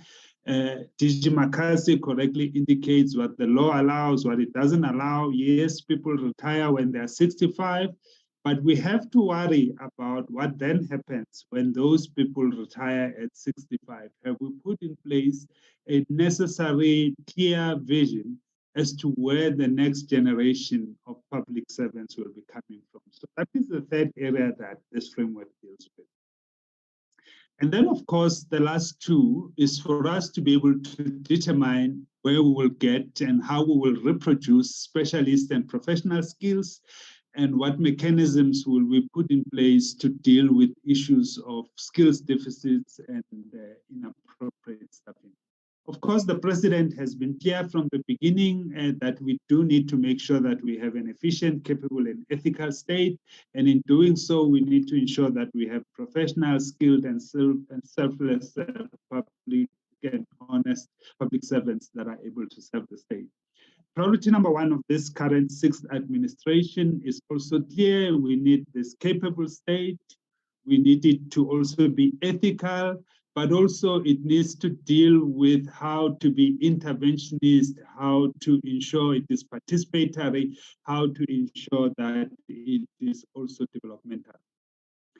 The genesis of the framework did not come out of the air, Chair and honorable members. As you all know, it comes out of a history that has been clear. Even with our constitution, it was clear what we need to do to put in place this professional public sector. The National Development Plan, through the diagnostic review in 2011 already, was talking about the things we need to do to build this capable state. The governing party also has been clear in terms of its pronouncements on how we need to deal with a number of the issues that the framework deals with, including the issue of the political administrative interface. Of course, the intergovernmental systems assist us in how we articulate the roles between national, provincial, and local government. But at the end of the day, Chair, we want to be able to put in place a merit-based public sector that is also professional. So this has been the progress. We now are at this stage, Chair, where we have cabinet approval. The minister last week, Tuesday, was able to release the framework, and it is now a public document. As the principal of the school just indicated, there's been an overwhelming sense of agreement, support, convergence across the entirety of the public sector, but also the entirety of South Africa, because this framework, if the things we say have to be done happen, all of us as South Africans will benefit. So as I've indicated, the diagnostic review leading to the National Development Plan was clear that we need to deal with the issues of skills. We needed to also deal with the issues of how we reproduce professional expertise in the public sector. In 2019, the 25-year review report also pointed out the problems that we're having around the political administrative interface, and also the consequences that have emerged, the detrimental consequences that have emerged if we're not going to go ahead and do what we've now done in terms of putting in place this public sector professionalization framework.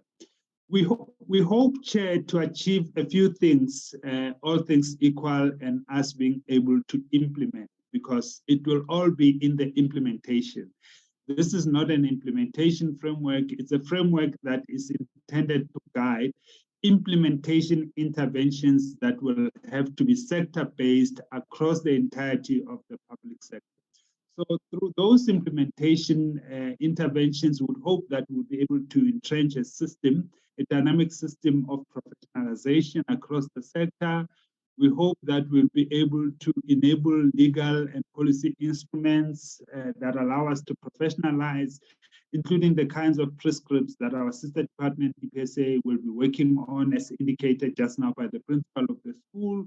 We hope it will help us to enhance and build partnerships, because the work that this framework requires cannot be done by government on its own. So we will have to make sure that we all across the public sector work very closely, not only with the private sector, but also with the higher education institutions and the professional bodies, because some of the recommendations made implicate those institutions. Would have to make sure that we focus across the entirety of the public sector when we professionalize, in how we recruit, in how we select, in how we also manage career management. And then lastly, we deal with the issue of consequence management. And here, Chair, one of the things we are doing is to introduce a third layer to consequence management. Thus far, consequence management in the public sector has generally been limited to the employer and the employee. We are making suggestions around the role of professional bodies and how they could assist us in managing consequences in the public sector. There are three parts to our focus. We deal with the discipline itself, and we explain that to be professional will mean that we work and project ourselves in a way that demonstrates superior levels of acquired knowledge, skills, and competence, as well as exemplary conduct and commitment. This is dealing with the discipline. We also focus on the individual, which means that professionalism will require a high worth ethic and also adherence to standards and principles that are specific to the work discipline and context. We also, Chair, deal with the sector because we believe that if you just deal with the individuals and the discipline and you leave the sector alone, people will go back to their places of employment and find that they are not fit for purpose, or the employment space itself is not enabling them to be fit for purpose. So what it means, therefore, is that professionalization will subject all employees to a single dispensation of professional registration and regulation going forward. Chair, these are the 5 pillars that we talk a lot around, and these pillars are aimed at making sure that, as they would say in the Department of Home Affairs, from birth to death, this is our own version in the public sector of birth to death. We don't want to deal with professionalization piecemeal. We want to make sure that we deal with it from entry to exit. So what are the specifics? Pillar 1, we deal with recruitment. Now my slide has jumped. Let me just go back because I want to talk to pillar 1 first. We deal with recruitment, and there are certain things that we believe have to happen pre-entry. There are certain things that we will have to happen as we recruit, as we select, and as we appoint. Firstly, it will have to be a merit-based recruitment and appointment system. And also part of that recruitment will have to ensure that the Nukela that the principal was talking about here is opened up. At the moment, Nukela only applies to the senior management service of the public sector. We will be opening it up going forward to apply across the entirety of the public sector. We will have to make sure that we also introduce occupation-based competency assessments and integrity assessments for senior managers. We will have to, by the year 2025, review the academic entry requirements into SMS. We will have to look at the recruitment of DGs and DDGs. As the DDG Public Service Commission was indicating, this is the area where we are hoping that the Public Service Commission will create this pool of technical experts to assist us augment selection panels for DGs and DDGs. Same will happen at provincial level with the DGs in the Premier's offices, working with the Public Service Commission in that regard. The recruitment of commissioners itself, we also deal with it in terms of external experts that we will require there from academia, from professional associations of bodies to be part of recruiting our commissioners. Of course, they will have to work closely with yourselves as a portfolio committee without interfering or interjecting with what the law says in terms of the legislature having a very critical role in that regard. We deal with recruitment of municipal managers and the role of municipal councils in that regard. Again, as I indicated earlier on, we would want to encourage collaboration with higher education institutions, professional bodies, and industry experts to assist in terms of the process moving forward. We also, in terms of recruitment and selection, we then move to the second pillar, which is the onboarding and induction. 2 things that we are proposing here, Chair. Firstly, in terms of induction. As things stand today, we do induct public servants.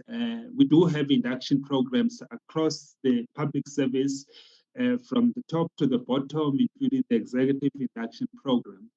But one of the key changes that the framework proposes is that instead of doing induction the way we are doing it at the moment, where we induct at any moment, some of the new recruits have been newly recruited and working for a year or so, and they still have to be inducted. The framework is saying we must commence with induction immediately after appointment or within 90 days of appointment going forward. Secondly, it says we need to deal with compulsory reorientation of serving public servants. These are the old madalas and the old gogos who've been serving the public servants. Some of them have been serving the public service very well and doing a good job. Others have become obsolete. They're still using information from 1652. We need to bring them in, reorient them, make sure that they catch up with this year, 2022, going forward, and we would have to then have this onboarding reorientation program that we already have. The principal of the school has shared the reorientation program on the chart because we believe that we cannot just deal with those that are entering, we must also deal with those that are already serving. Pillar 3 deals with performance planning and management. There are a number of recommendations here. Firstly, that the Department of Public Service and Administration will have to look at our performance management system and assist us going forward there in terms of making it fit for purpose. We will have to align our performance management with the professional bodies that I mentioned earlier on, who will be critical in assisting us with the issue of consequence management. We would have to ensure that a new system should provide for objective mechanisms that allow us to link performance of HODs and DDGs to those of institutions, introduce independent triggers for exit of non-performing HODs, improve the competency of our political masters to make sure that we manage performance better, and also deal with a wide range of systemic challenges. So we're hoping that the Public Service Commission would play a role going forward also in the performance of the performance evaluation of HODs, DGs, so that we strengthen objectivity and also introduce an approach that will link performance of the individual to the institution that they'll be leading. We use examples here under Pillar 4, Chair, with regards to continuing learning and professional development, because as I indicated, when I keep on saying we, I'm referring to the public sector in its entirety. So we use a few examples here in terms of the kinds of sector-based interventions that will have to be led by sector departments. Whether it be our sister department, DPSA, it will have specific responsibilities working closely with DCOCTA. National Treasury, as the Zondo Commission has recommended that we need to professionalize supply chain management, National Treasury will be leading us in terms of developing an implementation plan to professionalize supply chain management in the public sector, and the list continues to apply. However, Chair, we are not oblivious to the issues of professional bodies.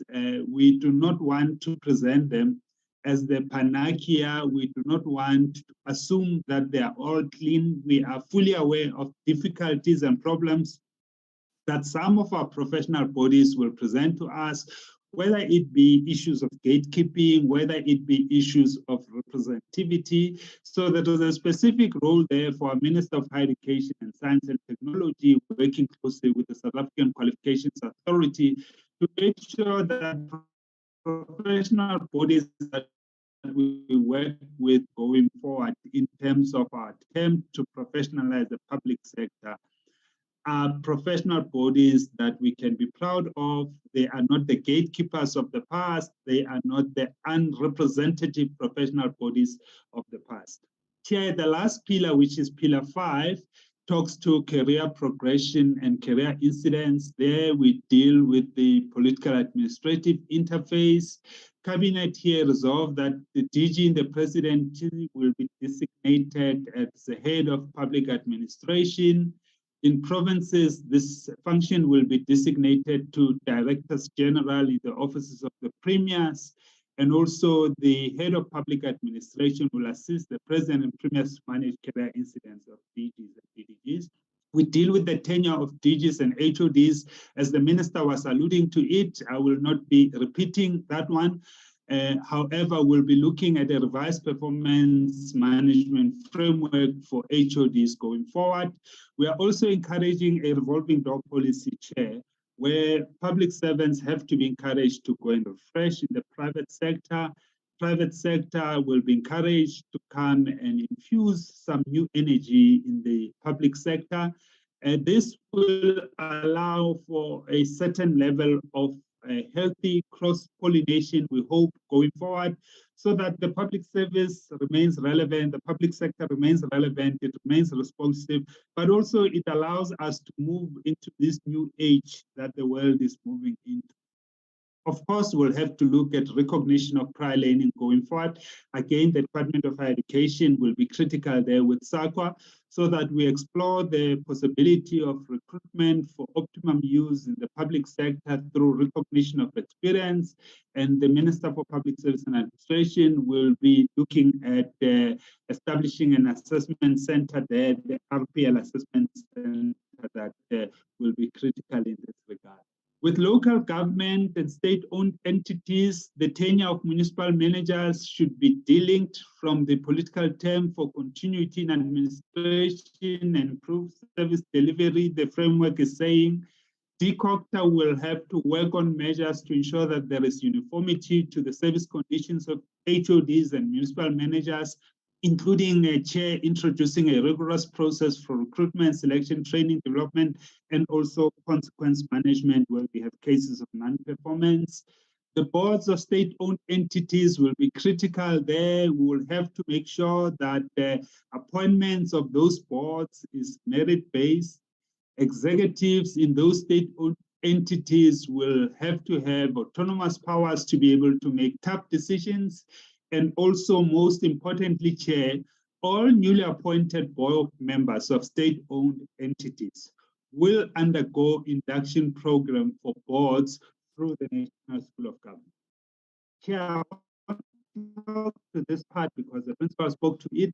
In conclusion, we are really hoping that this framework will allow us to move towards building this capable state. But more importantly, Chair, we hope it will allow us to grow our country, to make our country the doyen of the world, to make our country what we all aspire to see it becoming.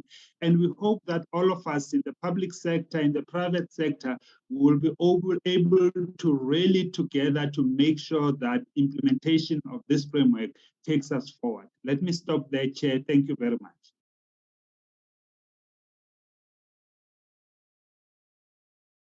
Thank you very much. The presentation is now open for discussions. Can I see hands from honorable members?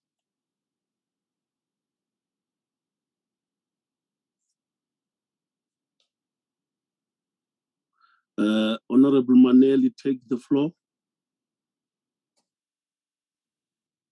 Thanks once again, Chairperson, and also I appreciate the presentation. Chairperson, I think currently we've got staff in political offices that were not subjected to pre-entry assessment before appointment. So therefore, Chair, I would like to know if will the review of the nuclear pre-entry into senior management deal with senior management staff appointed into political offices? Those include the advisors as well, Chair. My second question, Chair, will be the recognition of prior learning in job. It helps to retain SMS members.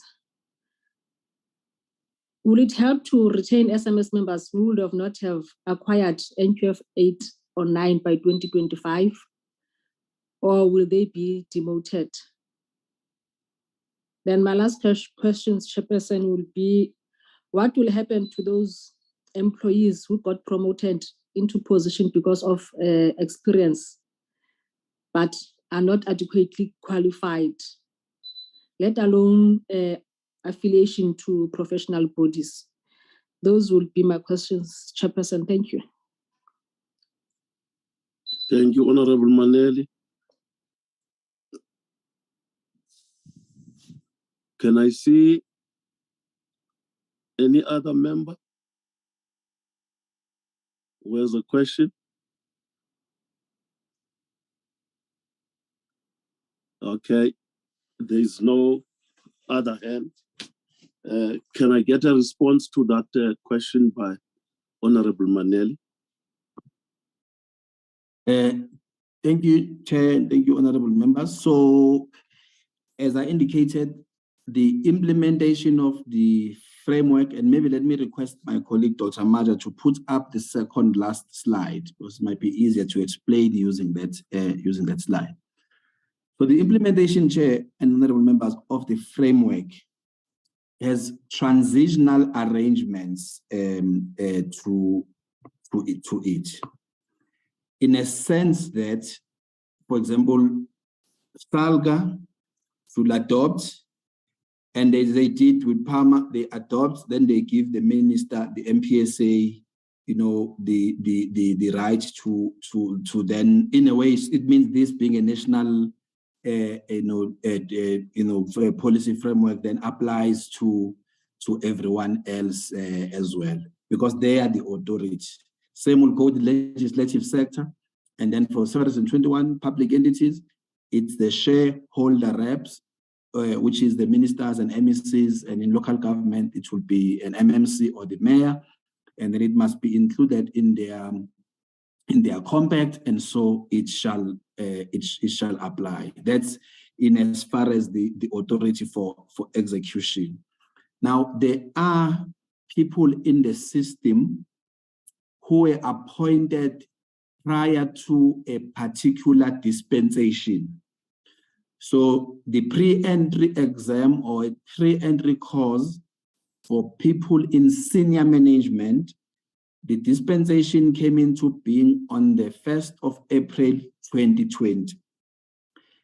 We have over 99% compliance in this regard. If anyone is appointed without a Nyukela, it will be an illegal appointment.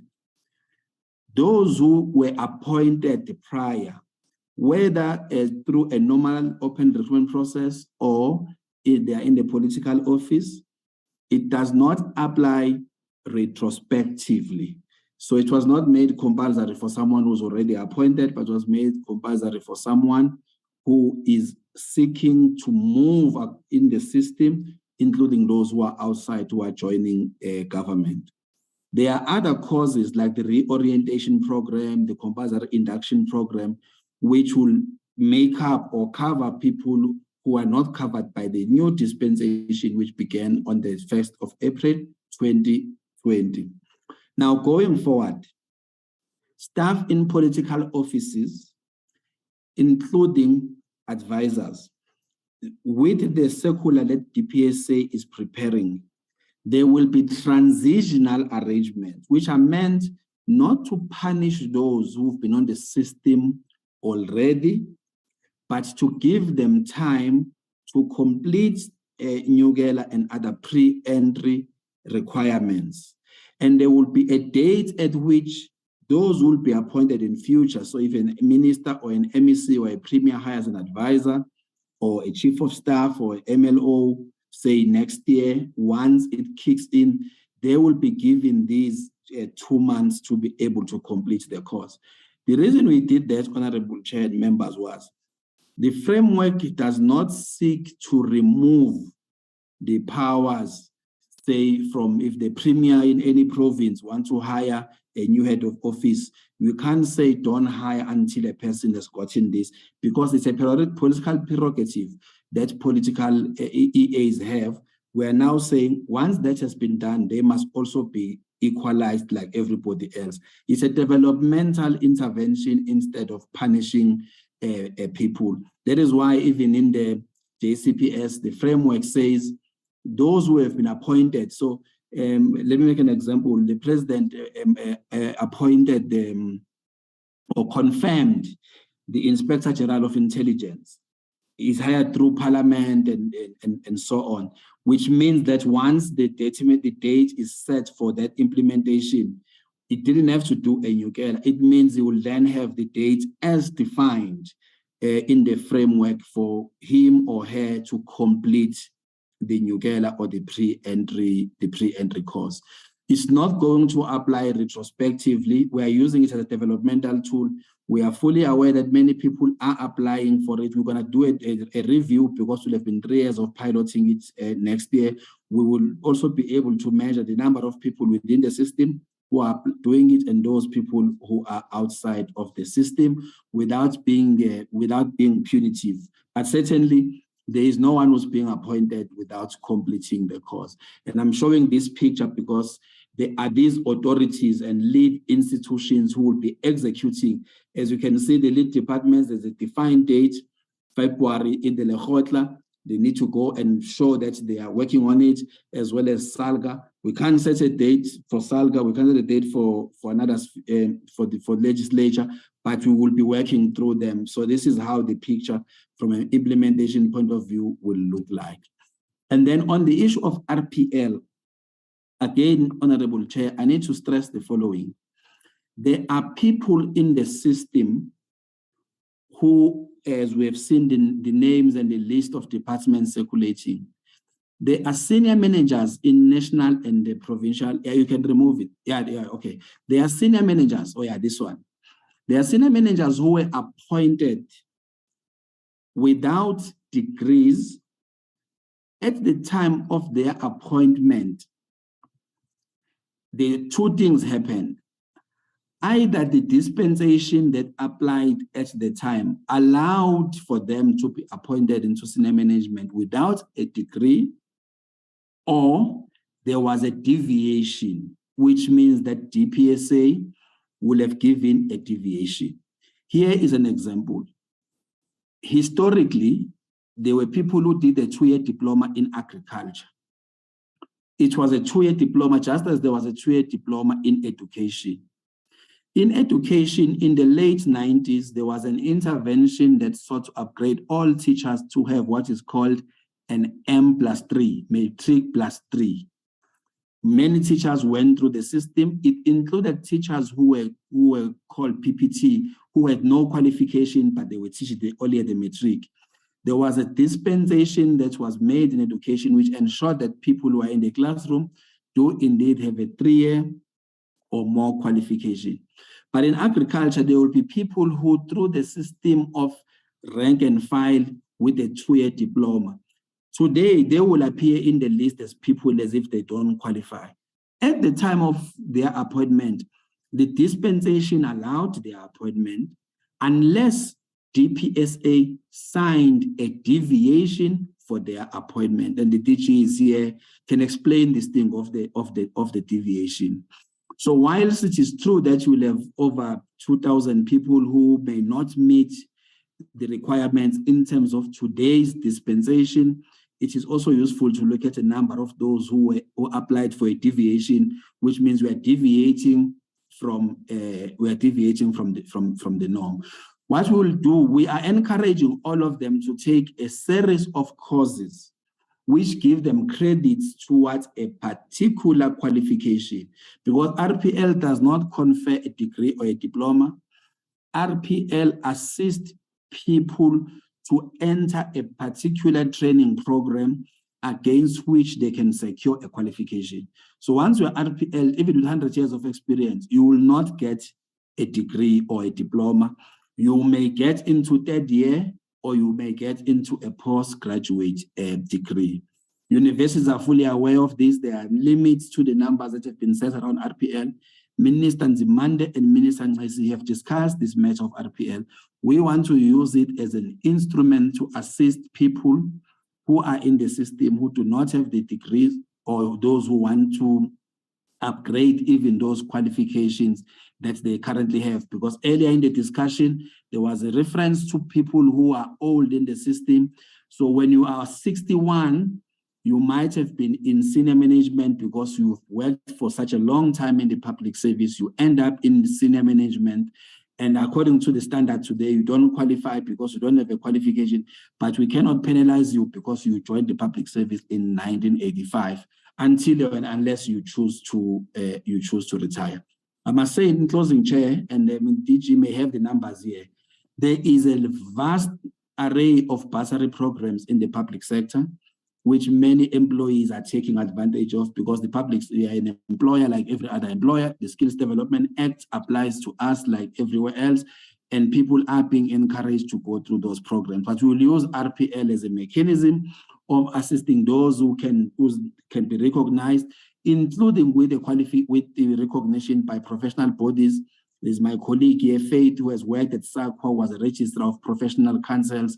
We are working with them to make sure that we, through the RPL process, even someone with a degree, but who has never served 7 years or whatever the time may be, we could recognize that learning so the person can write board exams and become a qualified lawyer or engineer, and whatever the case might be. And departments like Public Works, already you can train up to becoming an engineer. Department like Treasury, you can qualify by working there as an intern up to you becoming a chartered accountant, because there is a support program and they are recognized by SAICA in this regard. I hope that helps, Honorable Chair. Thank you. I see the DG Yoli has raised her hand. She can clarify the matter of the dispensation further. Thank you, Chair. Chairperson, after Dr. Ngaweni, please. Chair. Chair. Chair. Okay, come in, but don't rise up very late. Thank you, Chairperson. I'm sorry for that. No, Dr. Ngaweni mentioned the people who got into the public service without the qualifications that are required now. And safe to say, he also mentioned, particularly in teaching, the teachers who started being the PPTs teachers.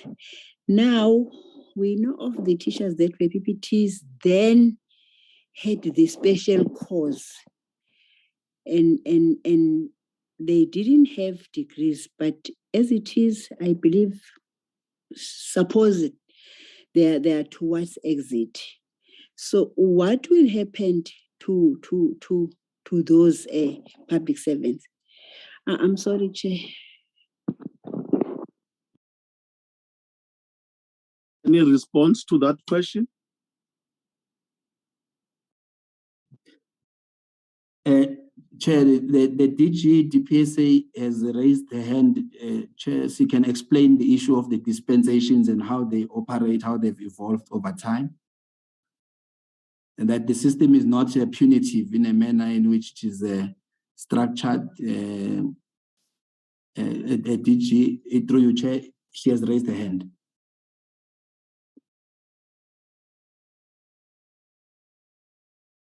Come in, DG.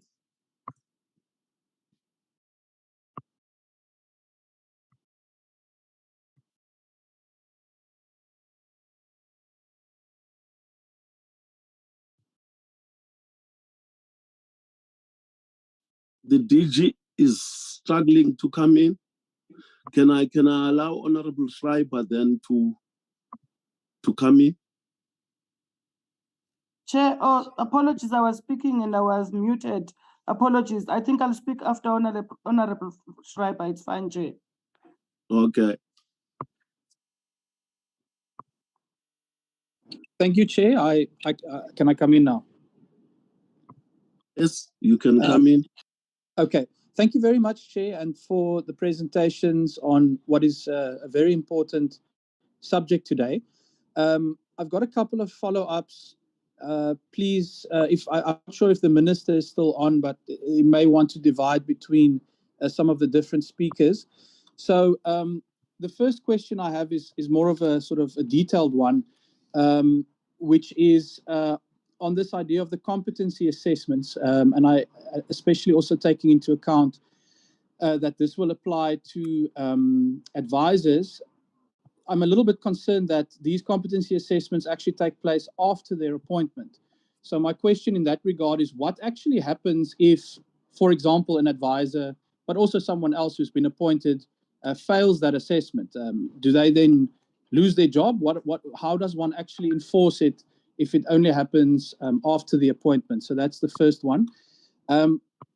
Then also on the more technical side, Chair, the fact that ministers will retain their appointment powers, I'm not sure if that, is going far enough in terms of removing the scope for political interference. So if we could get something from the Prof on that particular aspect, why not create something, for example, that has the public service commissioners and other experts sitting on selection panels and actually making that call? Why the decision to leave that power with ministers if there is a commitment to remove the scope for political interference? Then, Chair, I think really the big one, the elephant in the room, as it were, is, of course, on the issue of cadre deployment, which is very clearly articulated in this policy framework.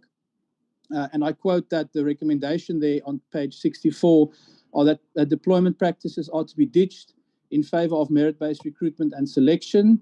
And, then this policy directive lists a couple of institutions that have to enforce this. But I think the critical question that has to be asked to the minister, I suppose, if he's available still, but also if someone else can come in on this, because it's a very important point. This clause, this particular policy directive, is it in effect? Is it now official government policy that cadre deployment must be ditched? In other words, this particular recommendation, is it part of what Cabinet has adopted?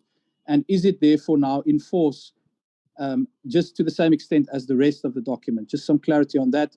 And Chairperson, finally, a question also related to this particular issue is, the statement that's actually made also on page 60 of this document. Now, this is, of course, in the context, as the Minister said at the start of the meeting, that Cabinet adopted this framework on the 19th of October.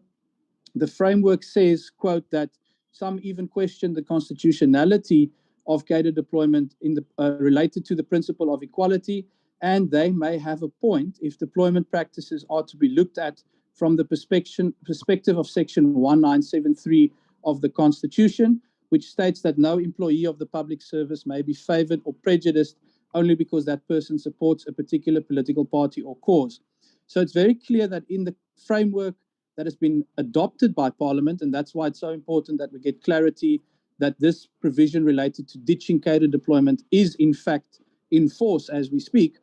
This framework makes it clear that there are issues around the constitutionality of cadre deployment. And therefore the question is, why does Cabinet on the one hand approve a policy that raises serious concerns about the constitutionality of cadre deployment, but at the very same time, the same Cabinet is opposing court action that would enforce this exact principle and seeks to have the practice in fact declared unconstitutional? So how can the Cabinet say it wants to ditch cadre deployment and that it is questionable related to its constitutionality, but at the same time try to defend what may be unconstitutional in court? Thank you, Chair.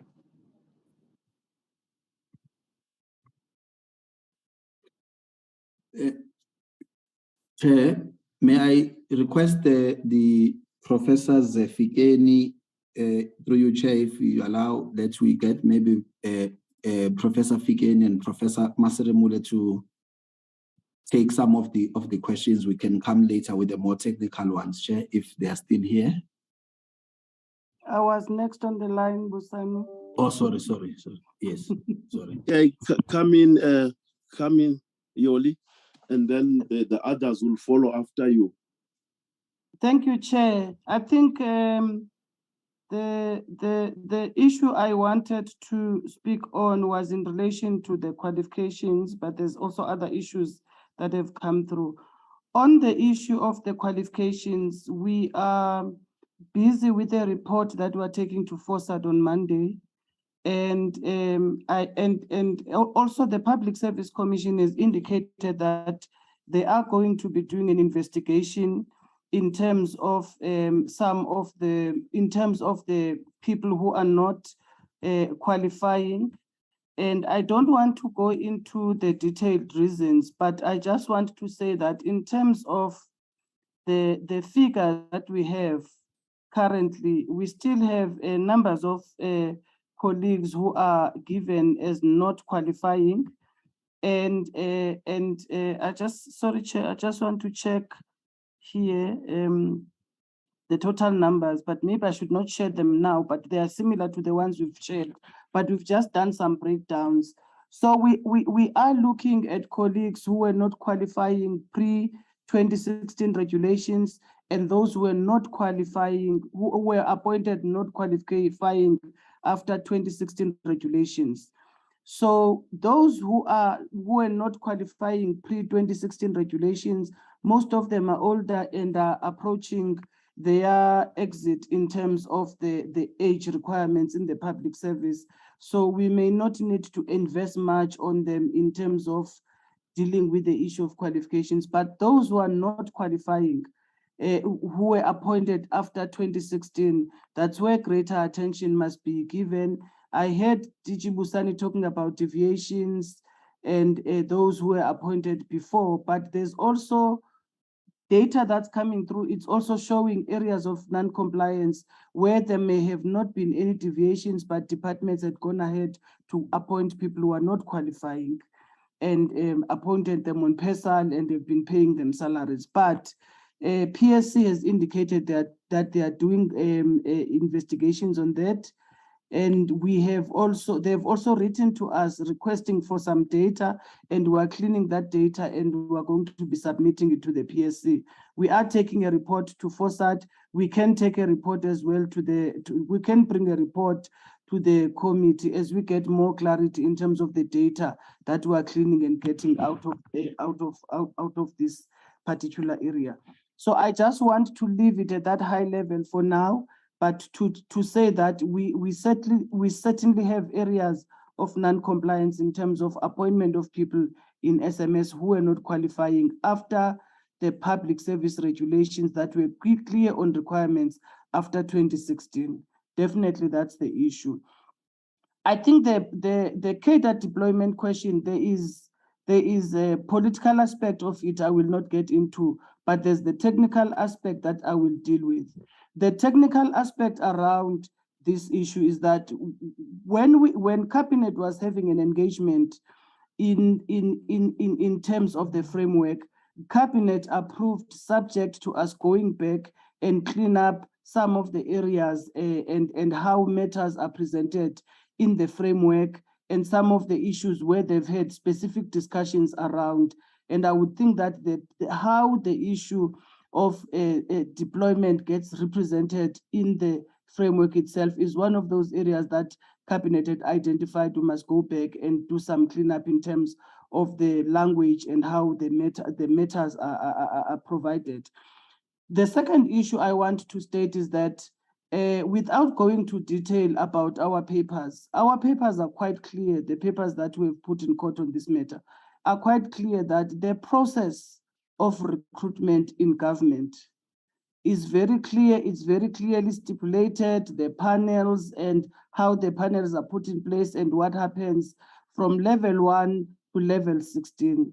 And there is no way in the recruitment process of government as defined and legislated and being implemented, there is no way where the recruitment process must be stopped or part of the processes of recruitment, the business process around recruitment interfaces with a political process for whatever political party and whatever political organization that may have a policy on deployment. There's no way where there's an interface. So from our point of accountability, the processes of recruitment, at least in national and provincial government, which you are responsible for at DPSA, and those particular appointments that go to Cabinet, like your DGs and Deputy Director Generals, who are quite clear in our papers in terms of what are the processes that unfold, and there is evidence that we are providing in terms of that. So that's just from a technical point of view. I will not deal with the other issues that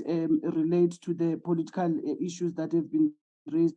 But I agree that maybe the professors who are here can take the other questions, especially around the issues about appointments, the role of PSC. What I have seen as well as part of the process that we're engaging in as DPSA, we have legal advice that talks exactly to how far the role of PSC can go in terms of recruitment and selection in the public service, because when there are problems around recruitment and selection in the public service, the PSC must get involved in terms of investigating those things.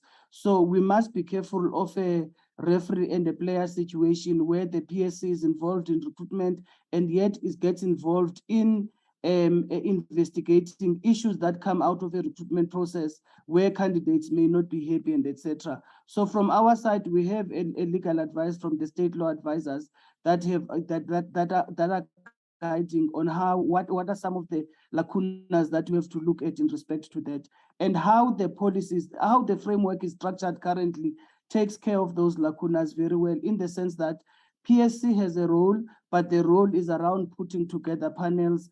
The responsibility of appointing DGs, for instance, remains the responsibility of the president. That is delegated, that the president may delegate to a minister.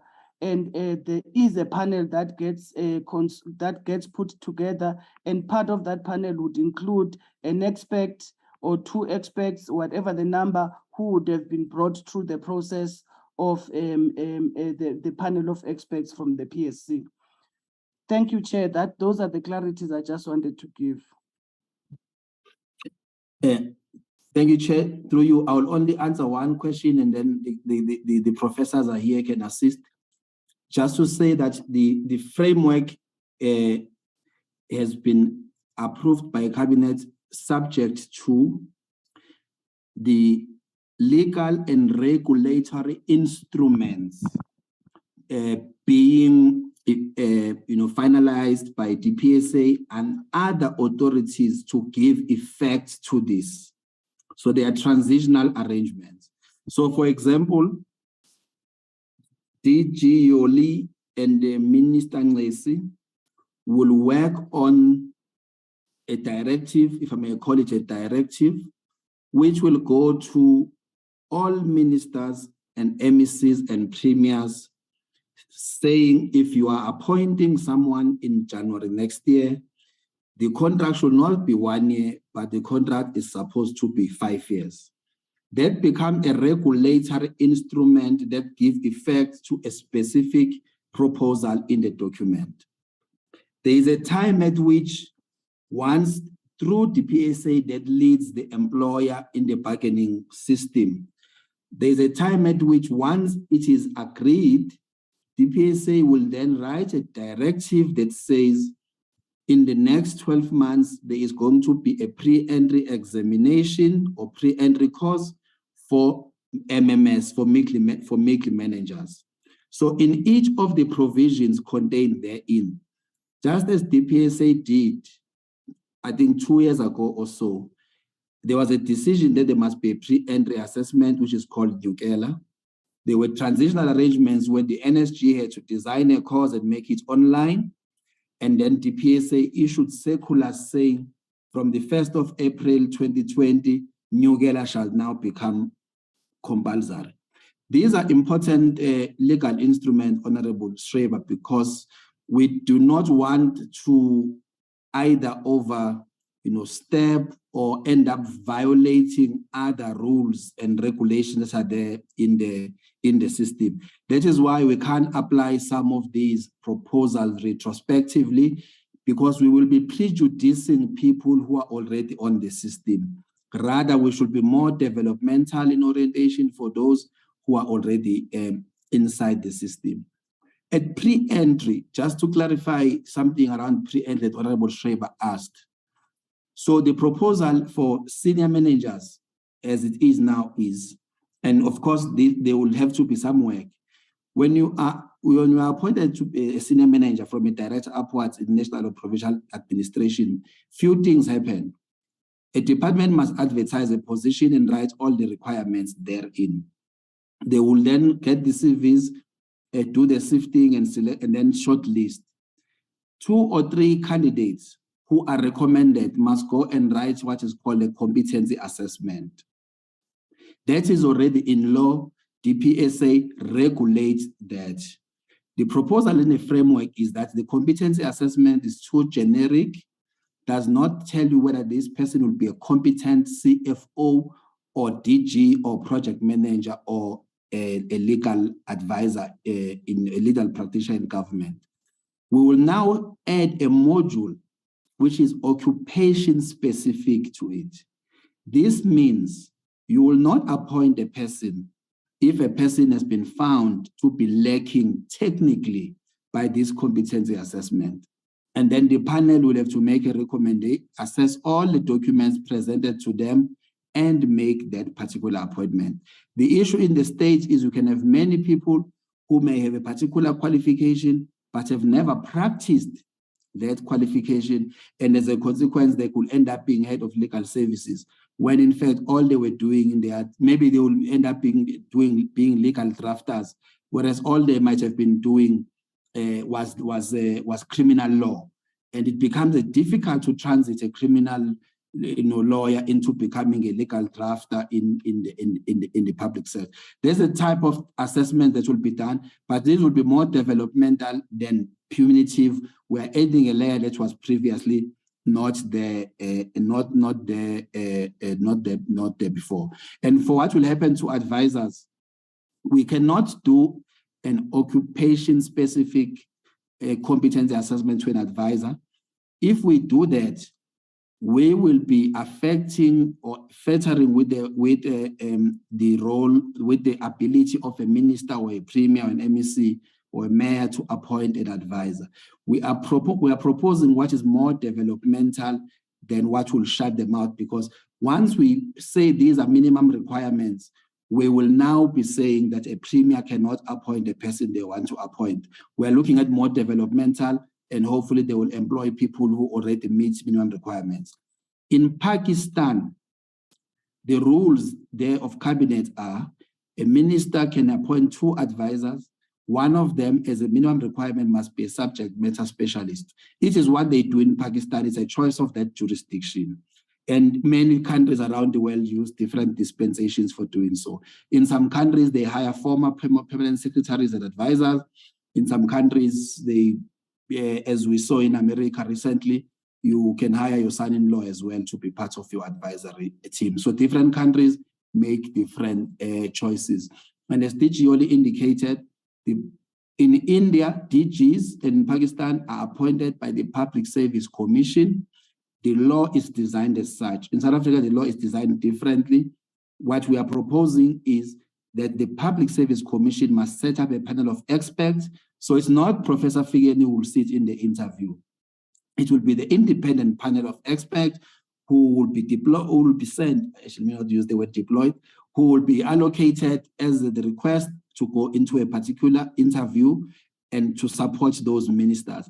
We thought that if you were to remove completely all of these things and remove ministers and the mayors and MECs completely, it was not possible that we were going to get the framework through.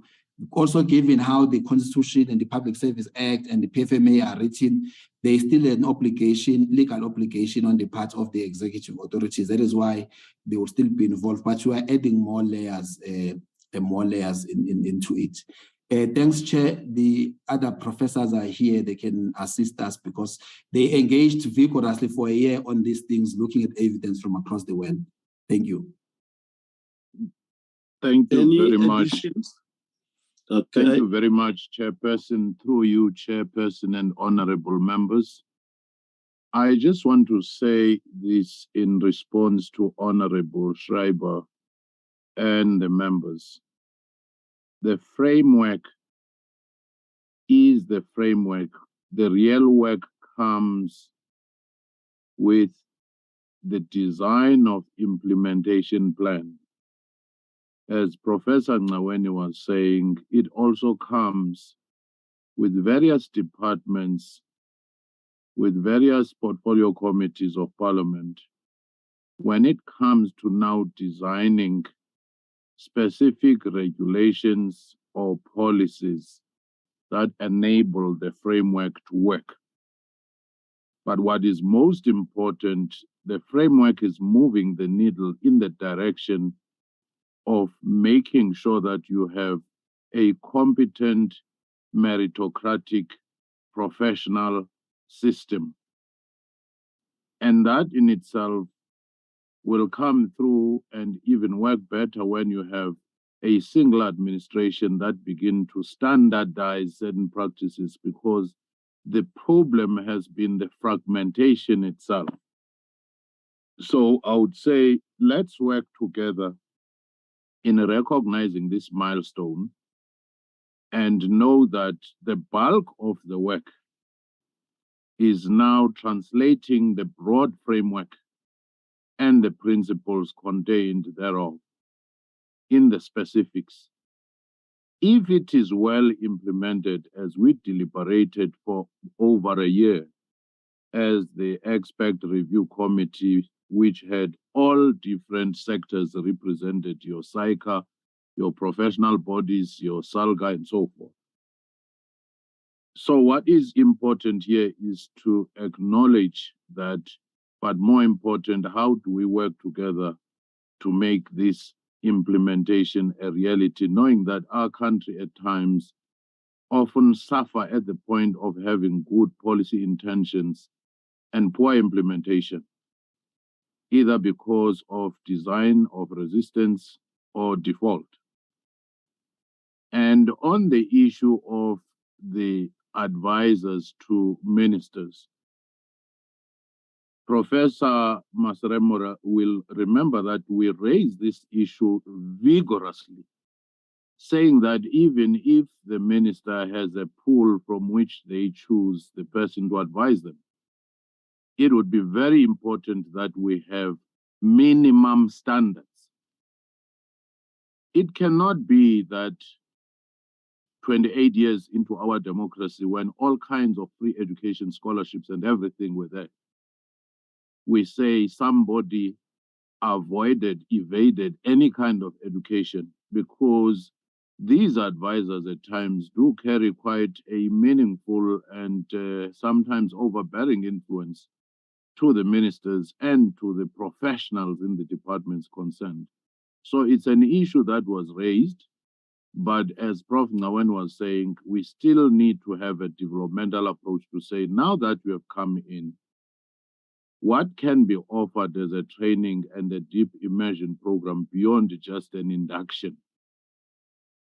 Because we can no longer use 28 years later, when in municipalities and government scholarships have been given, free education, ABET, everything. And we say, no, given the history, 3 decades later, that would have shown a person who is keen to learn. Because the problem is that these people are then inflicted on professionals, and they use their proximity to the executive authority. And that in itself, I think it's a matter even at the level of legislation that we ought to be looking at. But let's acknowledge the milestone itself of having the framework going through with some of its own areas that still need refinement. Thank you, Chair.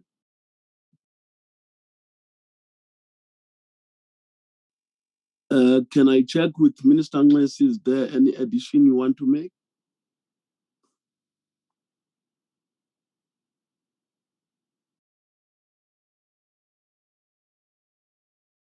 No, we are fine. We find Honorable Chair. I think Honorable Schreiber has got his hand up, but we are fine. I think I hope it assists us.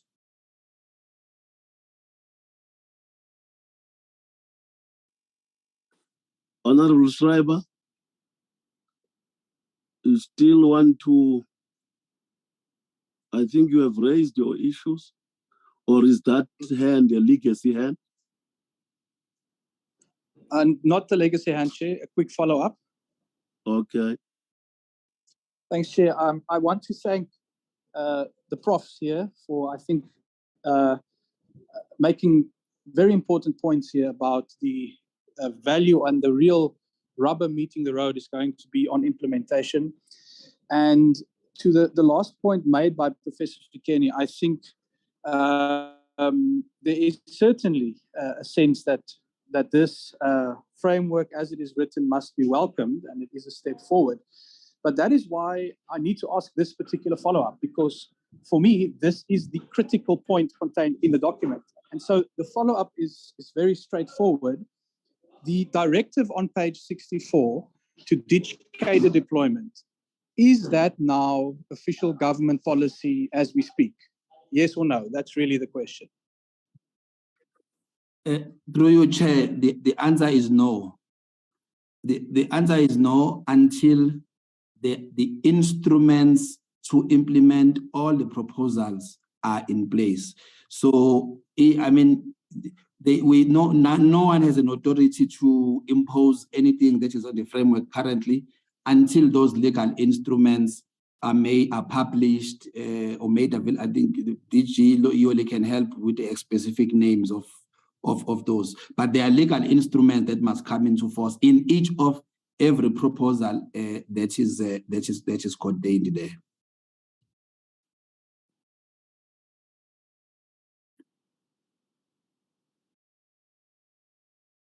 DG only can help because I confuse sometimes the directives and instruction notes and all of that, but there are specific names for those instruments that give effect to the proposals in the document.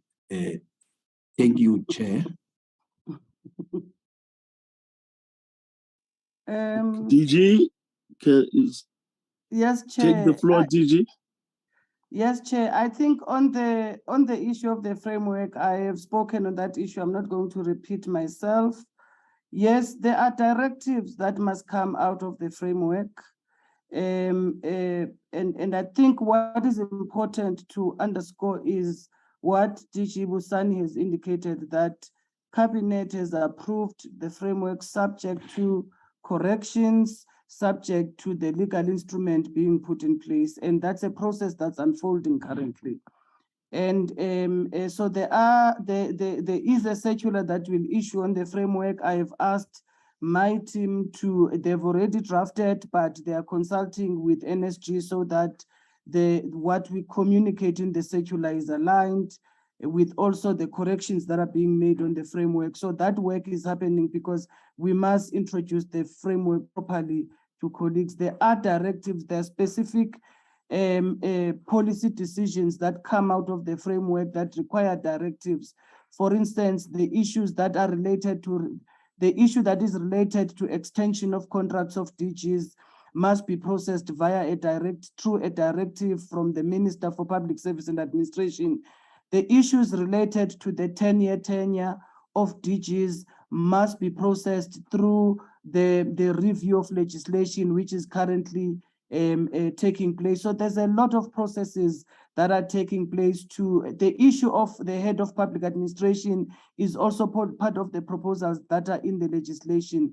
So we have agreed as the core departments responsible that we need to develop a concrete implementation framework to give life to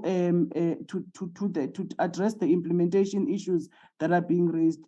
When I look at the proposals that are coming through, I think that 60 to 70% of what's coming through that's affecting DPSA already, there's processes in place. For instance, integrity assessments, we already have people who are working on conceptualizing integrity assessments, the form and shape that it should take, and all those issues. There was a question earlier about competency assessments. I didn't answer, I wanted to answer. And I just wanted to clarify that competency assessments are not used as a tool to penalize people, but they are used as sometimes you'll have a person who qualifies for a DG post or a DDG post as an example, but when they have the experience, they have the qualifications, but when the competency assessment is done, it may show development areas. It may say, for instance, that financial management is a developmental area that the person needs to work in, or communications management is a developmental area. It's a competency that the person needs to strengthen. So the competency assessment tests are used not to penalize people and not appoint them. They are used to identify the developmental areas so that when a person gets appointed, because still the scoring of the panel gets used to understand who will be appointed ultimately. So once the panel recommend the candidate and the candidate is acceptable, however, there are some developmental areas that have been identified through the through the competency assessments. Therefore, the candidate is supported to address those developmental areas through the bursary system of the organization or through skills development engagement and other means. It could be sometimes a person just requires a coach to assist with their leadership capability or whatever the area, strategic leadership or whatever the area that has been picked up is.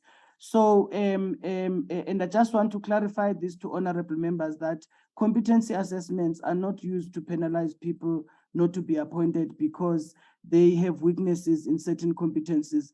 We measure a number of competencies, and you may see that a person is very good in 3 or 4 competencies and has a developmental, even the language that is used in the report, we talk about developmental areas. We don't talk about whether a person has failed the competency test or passed the competency test. So that's just it about the competencies. Then there is the introduction of the integrity assessment tools that are recommended from the framework, and that's the work that we're busy with currently. So, Chairperson, my own response to this, final response to this would be that from an implementation perspective, there's a number of things that we're handling and we're pulling together an implementation plan. The various departments are also in strategic planning mode currently, and we have also asked that they consider the issues that are coming out of the framework as part of even their strategic planning processes, so that we integrate the commitments that we have made in the strategic in the framework in our planning processes in government, because the only way these things can be implemented is that we must integrate them in our planning processes. So that's the plans around it. Thank you, Chair. Thank you. Let me now thank the Honorable Minister Nxesi, all the presenters, Professor Fikeni and Professor Ncaweni. Thank you very much. We have now come to the end of the meeting. The meeting stands adjourned. Thank you, Chairperson. Thank you, Chair. Thank you, Chairperson. Thank you, Minister and colleagues. Thank you, honorable members. Thank you, Chairperson. Thank you, Chair.